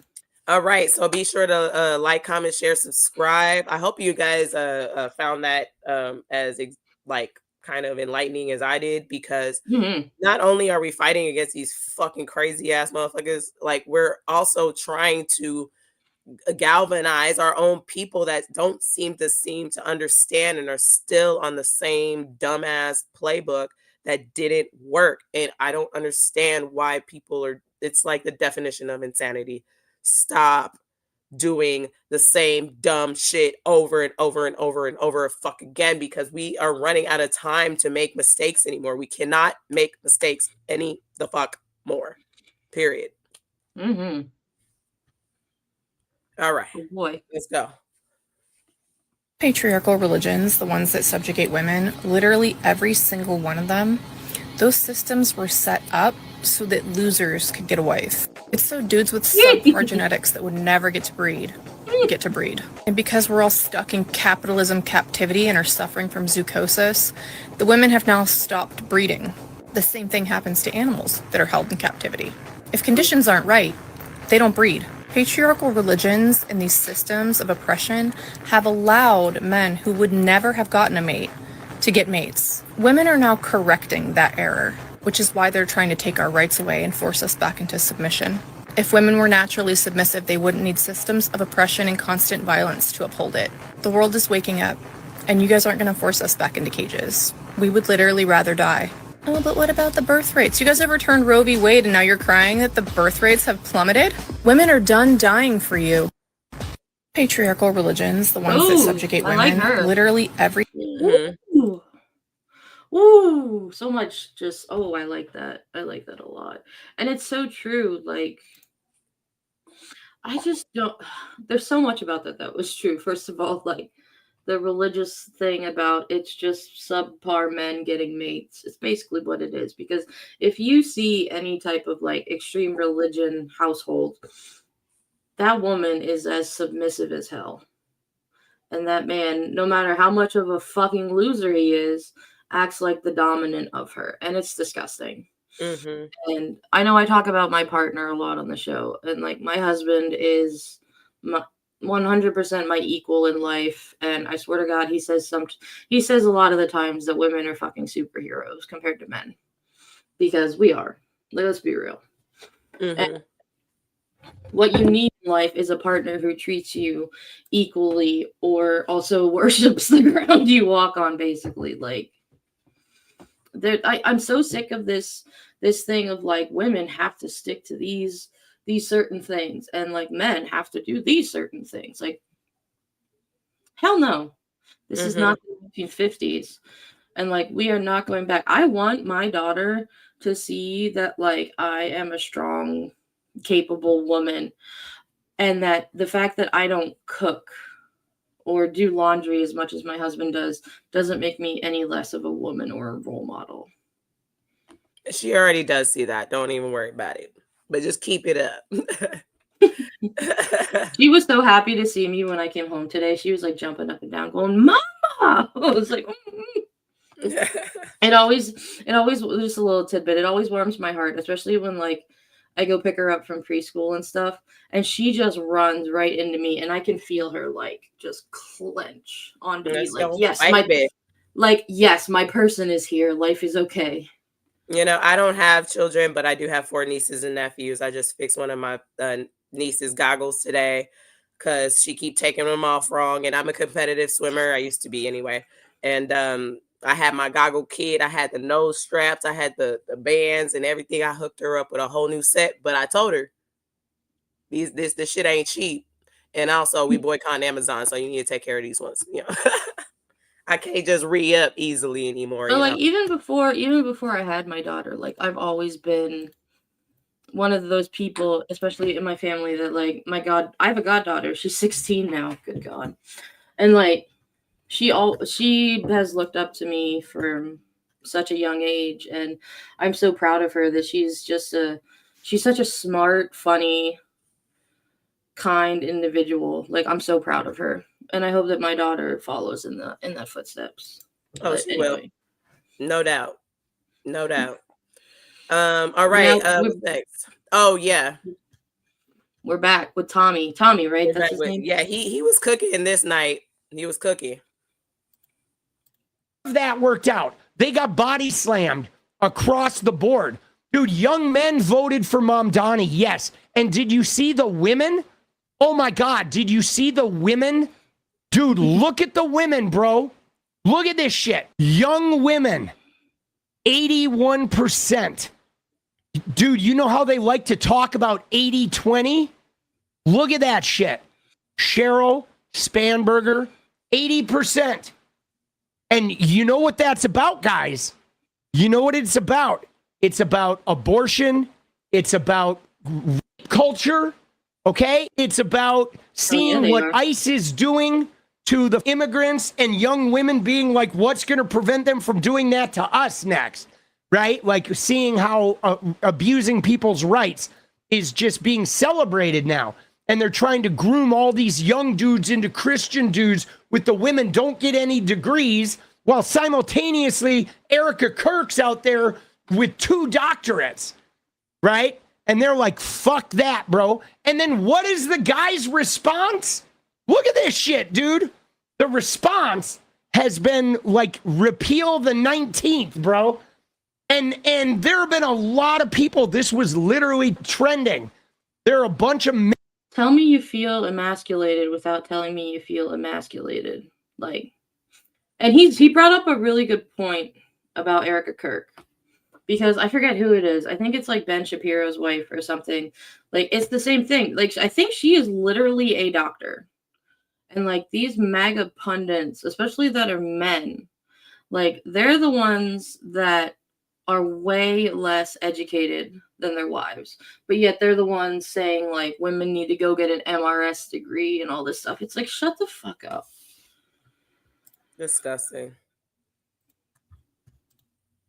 Keep going. Ministers and Christian guys that were saying repeal the 19th. Their response to women voting en masse for social programs, childcare, and autonomy over their own body, their response has been, let's not let women vote at all.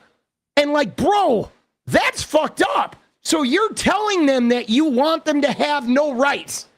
All right, let's see, dude. This is going to be 90% next time. Dude, they are fucked up. Why did they hate? Yep. And like, I don't know why they keep playing these games. Like, why are you playing these dumbass games? I've seen Mom Donnie talk about how his transition team is all women and fucking well-educated, knowledgeable women who know what they're doing. And I love that he promotes that. Hey, maybe that was the only thing that he could find that was top tier and that would be like good to make the shit that he wants to happen. That's what I don't understand about people sometimes. It's like, oh, just because they're a woman that they're not capable, but I thought you was trying to be the best of the best of the best. So it don't matter if you're a man, woman, cat, fucking whatever. Choose the best thing that's gonna help you get what you want to get done. And if it's a whole bunch of boss ass women, then go ahead and hire them for the fucking job. Because if the men are over here complaining and bitching and whining, which Tommy will go ahead and display for us in just a second, then y'all ain't qualified. You're not here for the cause. You're not. I can't hire you to get what I need done. So I'm not even thinking about you. And that's Oh, sorry. Go ahead. Oh, I was just saying, and that's what bothers these people so much is because they don't want to do the work. They just want to be handed everything, and they think that they know everything when they don't, and they know that they ain't shit. And so these people are fucking sickening. So Jazzy brings up a good point. I think it was at the New York City mayoral debate. They actually had one of the women in the room that Cuomo had. Oh, yeah, I saw that. I did see that. Mm-hmm. Hi, Pitchforks. What's up, homie? Hey, Pitchforks Dragon pulled up. But yeah, it's like Mondani doesn't play. He doesn't play around anyway. Not at women all. So much. It's because their religion tells them that women are just a rib, guys. You know what I'm saying? That's what it is, dude. They've been groomed and indoctrinated to believe that women are just a rib. Pro-terrorist Marxist radicals are now the left's mainstream. You can go we ahead will and prove that there is no problem to a whole nother segment. But yes, so that was basically, I really think he rounded that up quite nicely. I can't stand these Republicans listening to them talk. I can't. Like, oh my God, they just go up there and whine. They complain that like women would be starting wars and like all of this fucking shit. You people are the biggest whiners I've ever fucking seen, and you're screaming about free speech and all of this other bullshit. When you get triggered by rainbow sidewalks and you get triggered by black women in power who are smarter and better at their job than you, and you get triggered when children don't fucking starve. Give me a goddamn break and go fuck yourselves. Hold on, I gotta give you the Dumbledore clap on that one. You know, for real. I ain't got nothing to say on that. It does get a little bit worse, so I highly recommend you get your fidget spinner. Yeah. Let's just keep it moving. Because one thing I do want to say before you press play on this, women are literally at the forefront of all of this. Anytime we have detrimental shit like this, it's to take down women because they know that we're stronger than them. And so if the women go down, then all you men don't stand a fucking chance. I'm gonna let you know that right now. So yep. I literally have a sticker on my car that says "The women are coming. Expect us." Yeah. So South Carolina just reintroduced their Prenatal Equal Protection Act, Bill 3537. Go look it up. This bill is going to punish women with taking their life away or keeping them in prison for life if they engage in any activity that results in them losing their pregnancy. This includes any physically demanding job, like bartending. It includes air travel, horseback riding, weightlifting, eating sushi. It includes riding a roller coaster. So, now if you're a woman and you have a job that is physically demanding, or you go on vacation, or you do any activity that results in you losing your pregnancy, they're going to prosecute you as if you've taken the life of a full-grown person. That is what South Carolina has put on the table. So if you live in South Carolina, call your representatives and tell them to take this horrific bill and shove it. Because this will take women backwards. Women will no longer be allowed to accept challenging jobs of any kind. Women will no longer be able to engage in activities that they want to engage in. This will be used to keep women out of lots of places, and it's horrendous that they're trying to do this, and they're calling it prenatal. It's garbage. Absolutely. So to save your voice, may I just go on? Please do. Because I gotta clear my throat. So first of all, there's some things that you obviously would never fucking do as a pregnant woman. You're not supposed to eat sushi. That's a thing, just with like the bacteria of cold fish and all that stuff. You don't go on a fucking roller coaster. No shit, Sherlock. But like women, there are women who work up until their 9th fucking month. And the thing that's dangerous also about this kind of law is the fact that you can't, like 25% of pregnancies end within the first trimester due to miscarriage. That is no fault of the woman. They're just, things happen, and you know, stuff happens with a woman's body. A woman's body goes through fucking hell when they're pregnant. So they could use a rule like this and say like, oh, a miscarriage happened, but it happened because you were doing something you weren't supposed to, and now we're just going to throw your ass in jail. And that's what's really dangerous. And there's no limit about what, like, there's no terms of if a miscarriage is acceptable. And there's so many women that deal with it. Or what if you have a stillbirth? Or what if the baby sadly already passed away, but you still obviously have to give birth to it by like the 9th month or the last couple weeks. That's just so dangerous. And it's just basically them throwing women in jail. That's all it is. And like, especially what if, and I bet it's not even that. This bill was made by white men.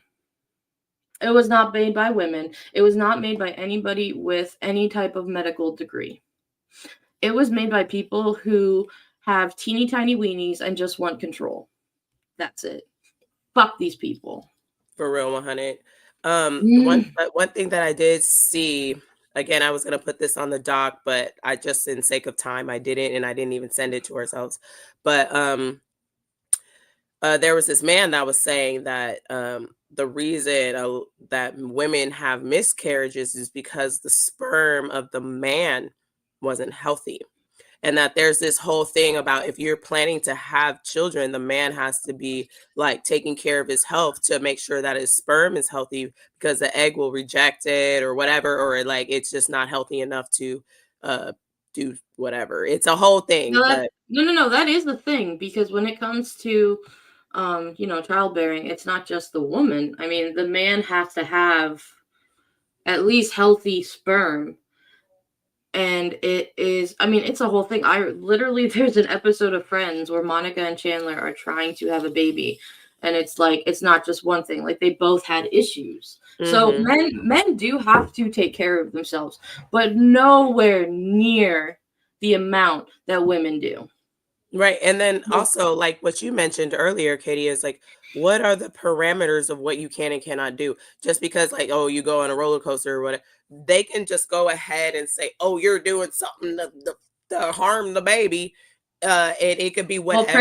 Well, pregnant women don't go on roller coasters. Let me just say that. Well, I mean, you're pregnant. But like, whatever the fuck you're doing, But there's no they can place any blame on you if you have a miscarriage. It don't matter. There's no rule book, there's no list, there's no nothing. So they can just make up whatever bullshit they want and then just get you got. You feel me? And so that's really what I'm going for is like no, that's what I had said. It's a very dangerous way to be because you could just be sitting there sipping on some tea or whatever, minding your goddamn business, reading a book, and then, oh God, they come tackle you and beat you up. I mean, look at what they're doing to pregnant women and like toddlers with their like kids in their hands. They don't give a fuck about children or women. Look at the one with the video of that poor man having a seizure. Oh my God, that was a lot. But but no, you're completely right. And something else that's regarding miscarriages is I've stated that, okay, so I say this because I'm a woman who had one. I had a miscarriage. And I didn't know I was pregnant until I think I was about 11 weeks because I thought that I was just having my period constantly. And what had ended up happening was there was like a tear. I had a hemorrhage. And I only knew for about 5 more weeks that like I had lost the baby at like 16 weeks. Yeah, I had like a similar thing when I was with my ex-husband twice where I had like a weird I just thought I had like an extra period and I had no idea what the fuck was going on. So what had happened was, and I was still bleeding through all of this, but what had happened was with the hemorrhage itself, they couldn't see that I was losing like liquid. I was losing liquid in the placenta and my uterus. So like it dried up. And so that was what happened.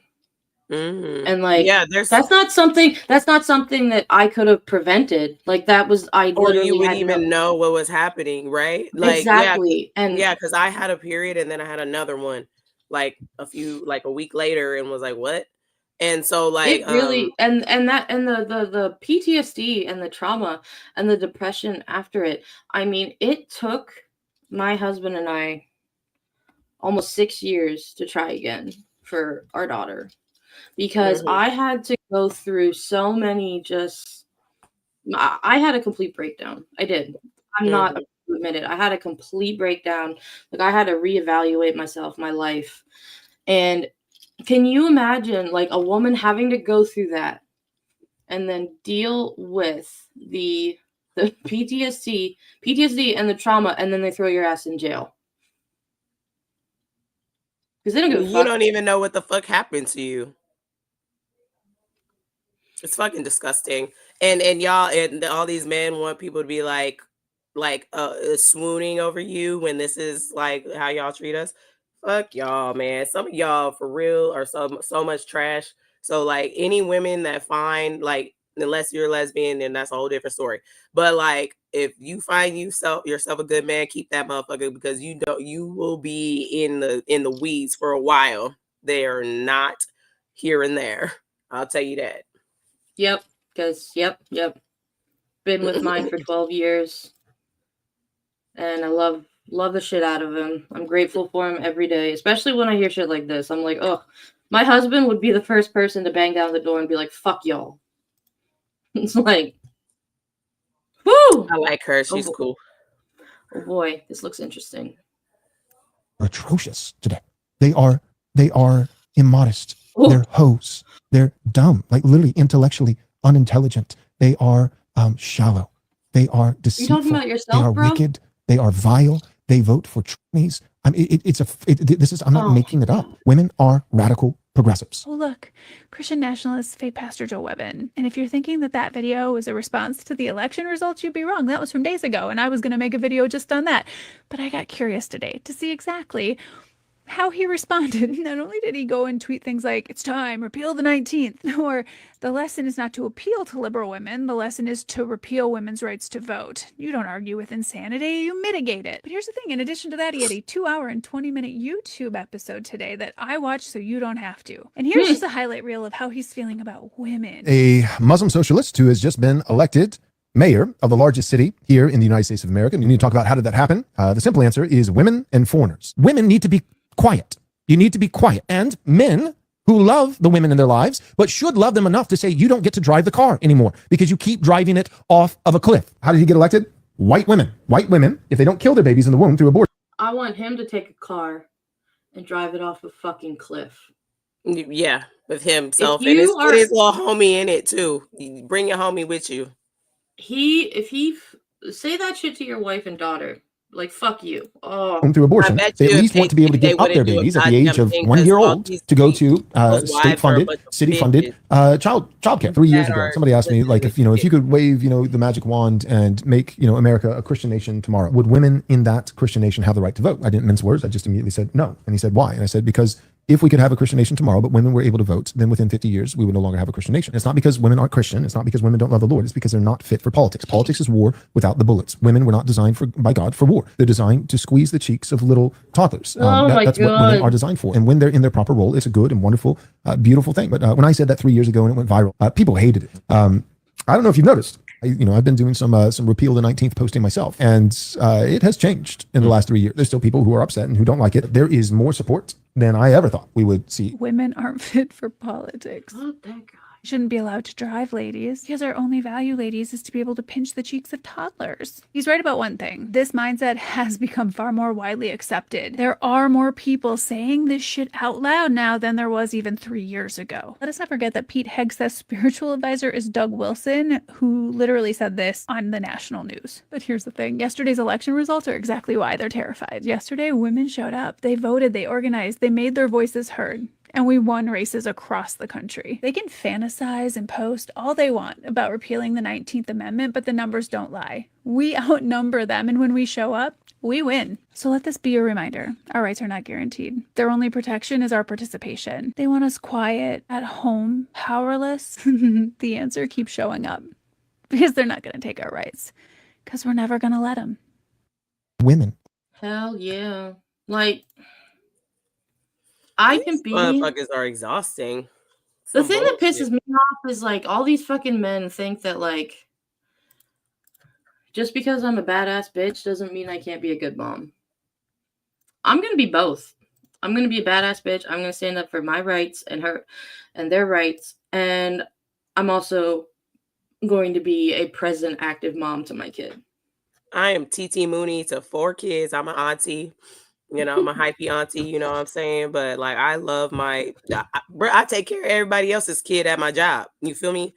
Like, I'm so sick of these fucking people coming up in here talking like this. Cause first of all, it's pathetic. It's not scary. Ooh. It's not. Yeah, exactly. You know what? And that's a very, very good point though, Dalliops, because actually that's quite not the case, because what if your wife has to cross state lines with your child for that and she dies in childbirth and your child dies too? That does not just affect the woman, it affects or the child, it affects you too. So but men are so fucking dim-witted, are these guys, and I'm not doing the all men, I'm not doing the all white people shit. I've already made that very clear from the jump since I started this fucking channel. Don't even come over here with that shit. If it ain't you, then it ain't you. But like, I'm so for real, offended. no, like for real, like this affects you too. And this has been the entire fucking problem from the jump. People do not give a fuck about anybody beyond their fucking nose. They barely give a fuck about themselves or even care to educate themselves to even care about themselves. It's mind-boggling to me. Yep. This guy. Oh, and so yeah, they're not all just white men. I'm telling you this. There are black men that need to be held accountable as well. Hey, Taylor. Hi, Taylor. Never seen you before, but welcome in. She's been here a few times. I feel like the name is a little bit familiar, but thank you for being here. This is a black man that has the same issue. It's a men issue. It's not, and it does not have anything to do with color. Check this out. What kind of clown shit is this? No food stamps, no more Section 8. Fellas, that cat about to be $40 again. I'm glad they're taking these food stamps away. I'm 100%, like, I'm really utterly, and I'm in I'm at bliss right now. Like, I'm glad they taking it away. Maybe the average man gets some love now. Yeah. Yes, Lord. They right here. Rent doing a couple days. The full sounds like coming. Step no tech gonna start rolling in. It's back for sale. It's back on the market. I got a couple.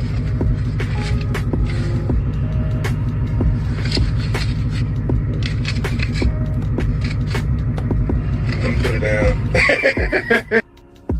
There's gonna be a lot of you bitches looking raggedy now, bitch. Huh? Y'all are worse than the demons. Y'all are worse than the slave masters that disrespected and defiled black women. Y'all are worse than them. We, as black men, are supposed to be the first and last line of defense for black women. You out here celebrating black women having a struggle in a country that has historically made them have to struggle more? You out here waving $40 and saying maybe average dudes will have a chance now that they ain't gonna have their benefits? Maybe, first of all, maybe the problem is that you are average. Maybe the issue is you.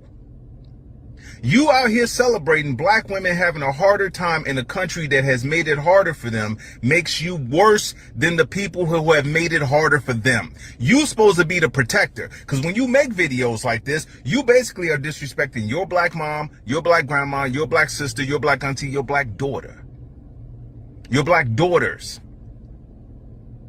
What do you think is what's to stop another dude from making a video for your child saying your daughter gonna have to give it up for $40 and a bag of cheeseburgers? What's the difference? How you gonna raise your daughter to not just give it up for $40? How you gonna get her to do that, black man? Black man. I'm using that term loose as hell. Y'all are worse than the demons.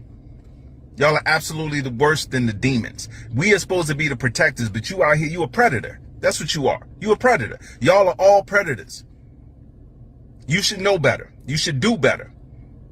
By the way, the black woman didn't force out the black man from the household. The government did. If you knew anything about history, you would know that the government said in order for women to get benefits, they had to have the black man out. Is it right? Not at all, but it ain't the black woman's fault. You celebrating the struggle of black women knowing y'all horrible. Simple as that. Pieces of shit. What kind of clown shit?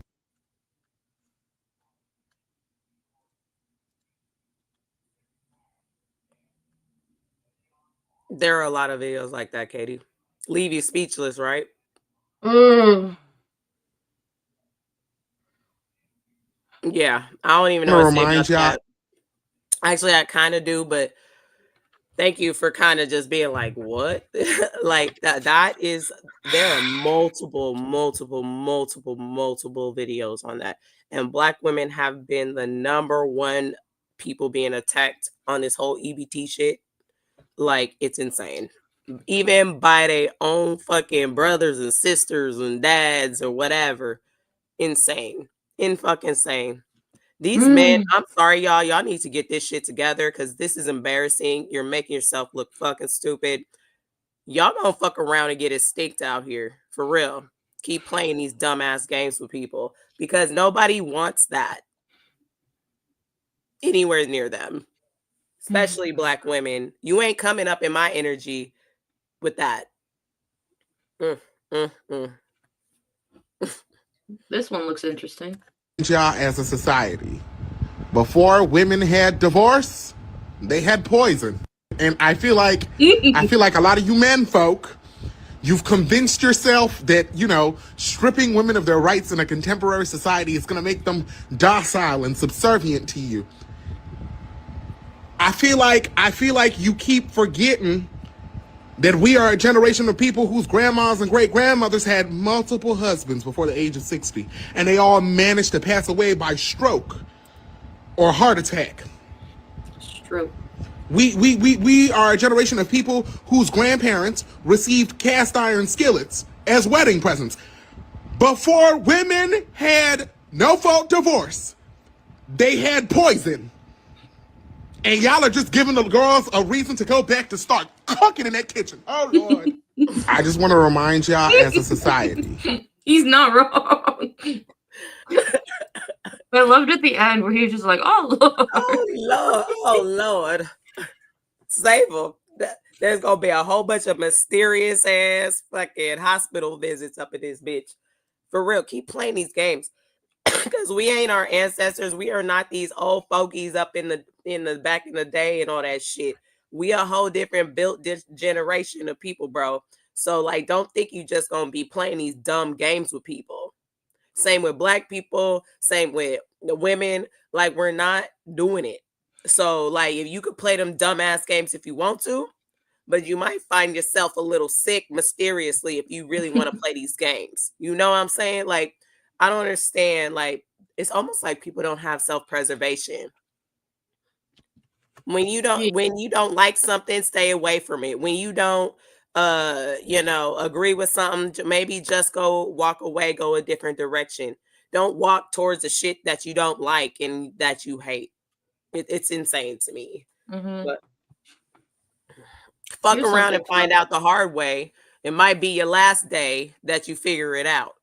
Keep playing games with people.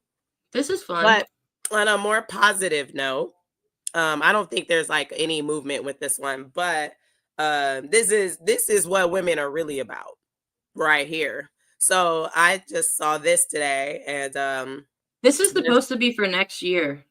Yeah, I mean, I just saw this today, and I thought it was very appropriate. It landed in my lap, but why don't you go ahead and read it? Yeah, so A League of Their Own just went pro. Your little yawn is so cute. I'm sorry. No, don't apologize. Women's Professional Baseball League will launch in 2026 with its first teams based in Boston, LA, New York, and San Francisco.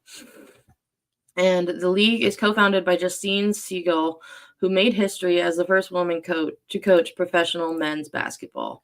This will be the first professional women's baseball league in nearly 30 years and the first of its kind since the days of A League of Their Own. It's fully woman-run, nationally broadcast, and built from the ground up to change what America's pastime looks like. I love this. From movie myth to modern milestones, the next era of baseball belongs to women. Would you go to a game in your city? Fuck yeah, I would. Hell yeah, let's go. I still got to go to a Valkyries game. We got our new team, basketball team out here for women. I also love how get another fucking team. Hell yeah. I'm a big soccer fan, and like the women's U.S. national team is fucking amazing. And their soccer league in the United States is one of the best leagues in the world. Like they're better than the men. Oh God, yeah, they're so much better than the men. Yeah, jeez. Like it's actually the men are kind of trash, but we won't go. Yeah, they are. That's a whole other episode. Oh, here's another. Okay, so here's another to show women are fucking badasses. Women's rugby. If y'all don't know rugby, it's a tough fucking sport. Oh man, I learned about it recently. Oh, turn on the audio because this dude is hilarious. Start it over, Katie. Hold on. Yeah, and turn on the audio because it's hilarious. Oh, I can't hear it.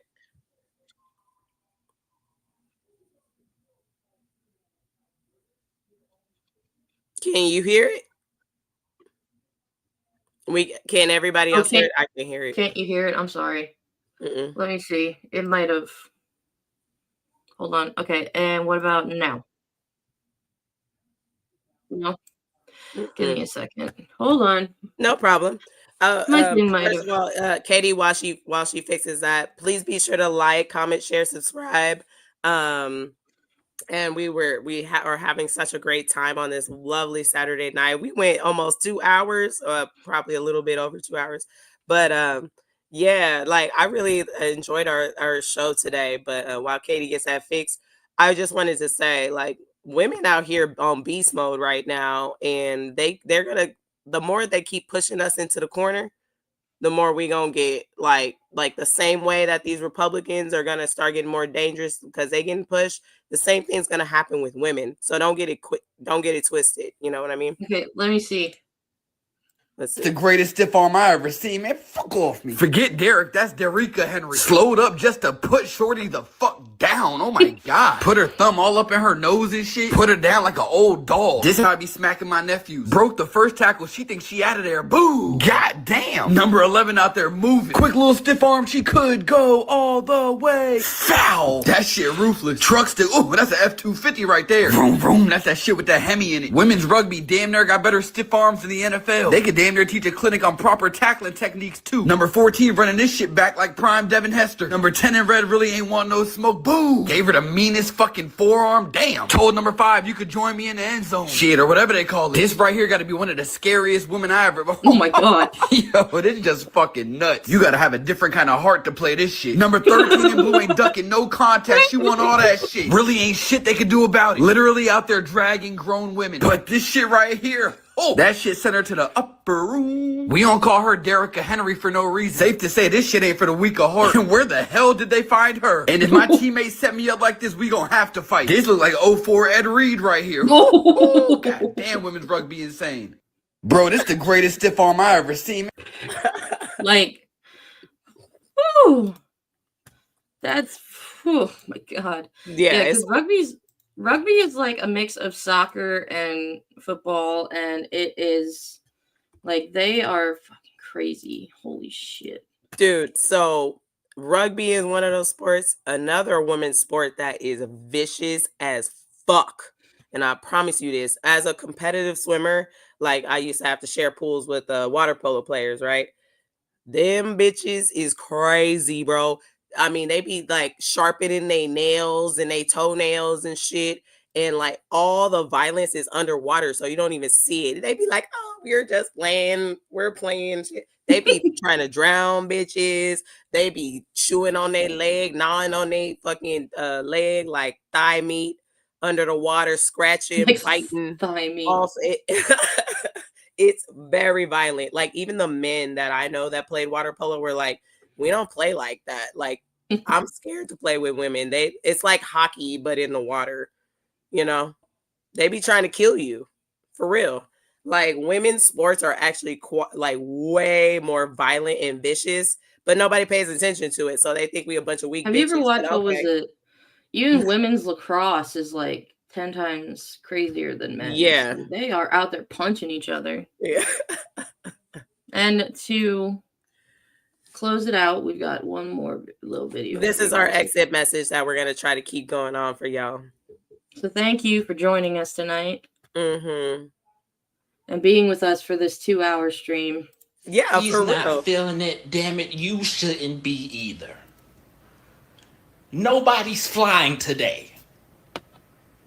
At least not on this flight. Flight canceled. The pilot said he's not feeling it. Motherfucker, why are you so ignorant to the fact that the pilot does not feel comfortable doing his job today? You know how I feel not to do a damn job today. Whenever the pilot, your transportation tells you he's not feeling it before the takeoff, something's wrong. It be the ignorant, rich, white motherfuckers. It be the Caucasians that be sitting first class. Oh, I have somewhere to be. Where? Heaven? Because that's exactly where you're going to end up. Where? Heaven? The pilot said he's not feeling it. So you're not going nowhere. You better change your flight around. Have you seen Final Destination? Motherfucker, it's literally going to be your final destination. If the pilot said he's not feeling it, wrap it up. My black ass, I wouldn't be on the flight. I'm following the pilot out. Where he going? Well, shit, grab my luggage. I'm going with him. Restroom, we going. I'm going with him. I don't trust no co-pilot. I don't trust the damn flight attendant. If the pilot not feeling it, I'm not feeling it. I'm leaving with him. Motherfucker, I'm not even supposed to be here. I did a no-call, no-show to come to the Bahamas this weekend, motherfucker. I ain't even supposed to be on this flight. Supervisor looking for me as we argue. I might as well take my ass back to work. He not feeling it? Well, shit, neither am I. Let me go clock back in. Y'all have no discernment. It's called discernment and intuition. If the pilot said no, damn it, no. If the pilot says he's not feeling... My favorite is, where are you going, heaven? Like, oh, that's funny. Seriously, like, come on now, bruh. The pilot was like, nah, this ain't it, bruh. Like, hey, bruh, let's go to the bar. Me and you. I got you on the drink. Thank you, sir. Thank you. Because I would like to make it. I actually have a show that I wanted to finish. So I can't die before I finish like the whole Walking Dead saga. You know what I mean? I gotta wrap this up before I go. You know what I'm saying? That show is never gonna stop. I know. It's too much money in it. But too many. That being said, like I have other things that I want to wrap up before I die. And if a pilot say I'm not taking off because there's some, or for whatever reason, I'm like, bruh, I'll buy you a drink. Thank you so much for your service. I will catch the next one. Have a nice night. I don't get what's so hard about that one. So thank you guys for joining us. For any final thoughts, Katie, on our whole episode? Holy shit. It was a lot of information and I'm very tired. Okay, that was your final thing. No, like, don't let these stupid fucking insecure white men try to tell us how to live our lives or tell us that experiences that we're having weren't real or weren't authentic. Don't fucking piss on my leg and tell me it's raining. You stupid ass white men who don't give a fuck about anything but your wallets. And don't be like, bye, bye,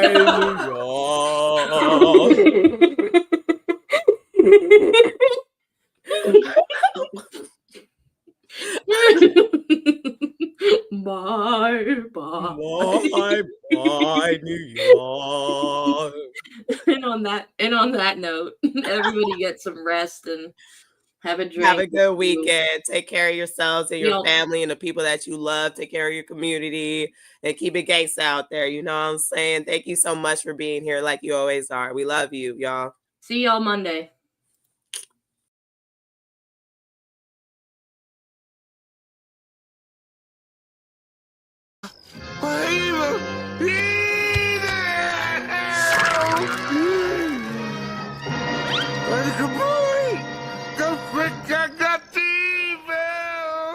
All I said was there's evil afoot. Evil!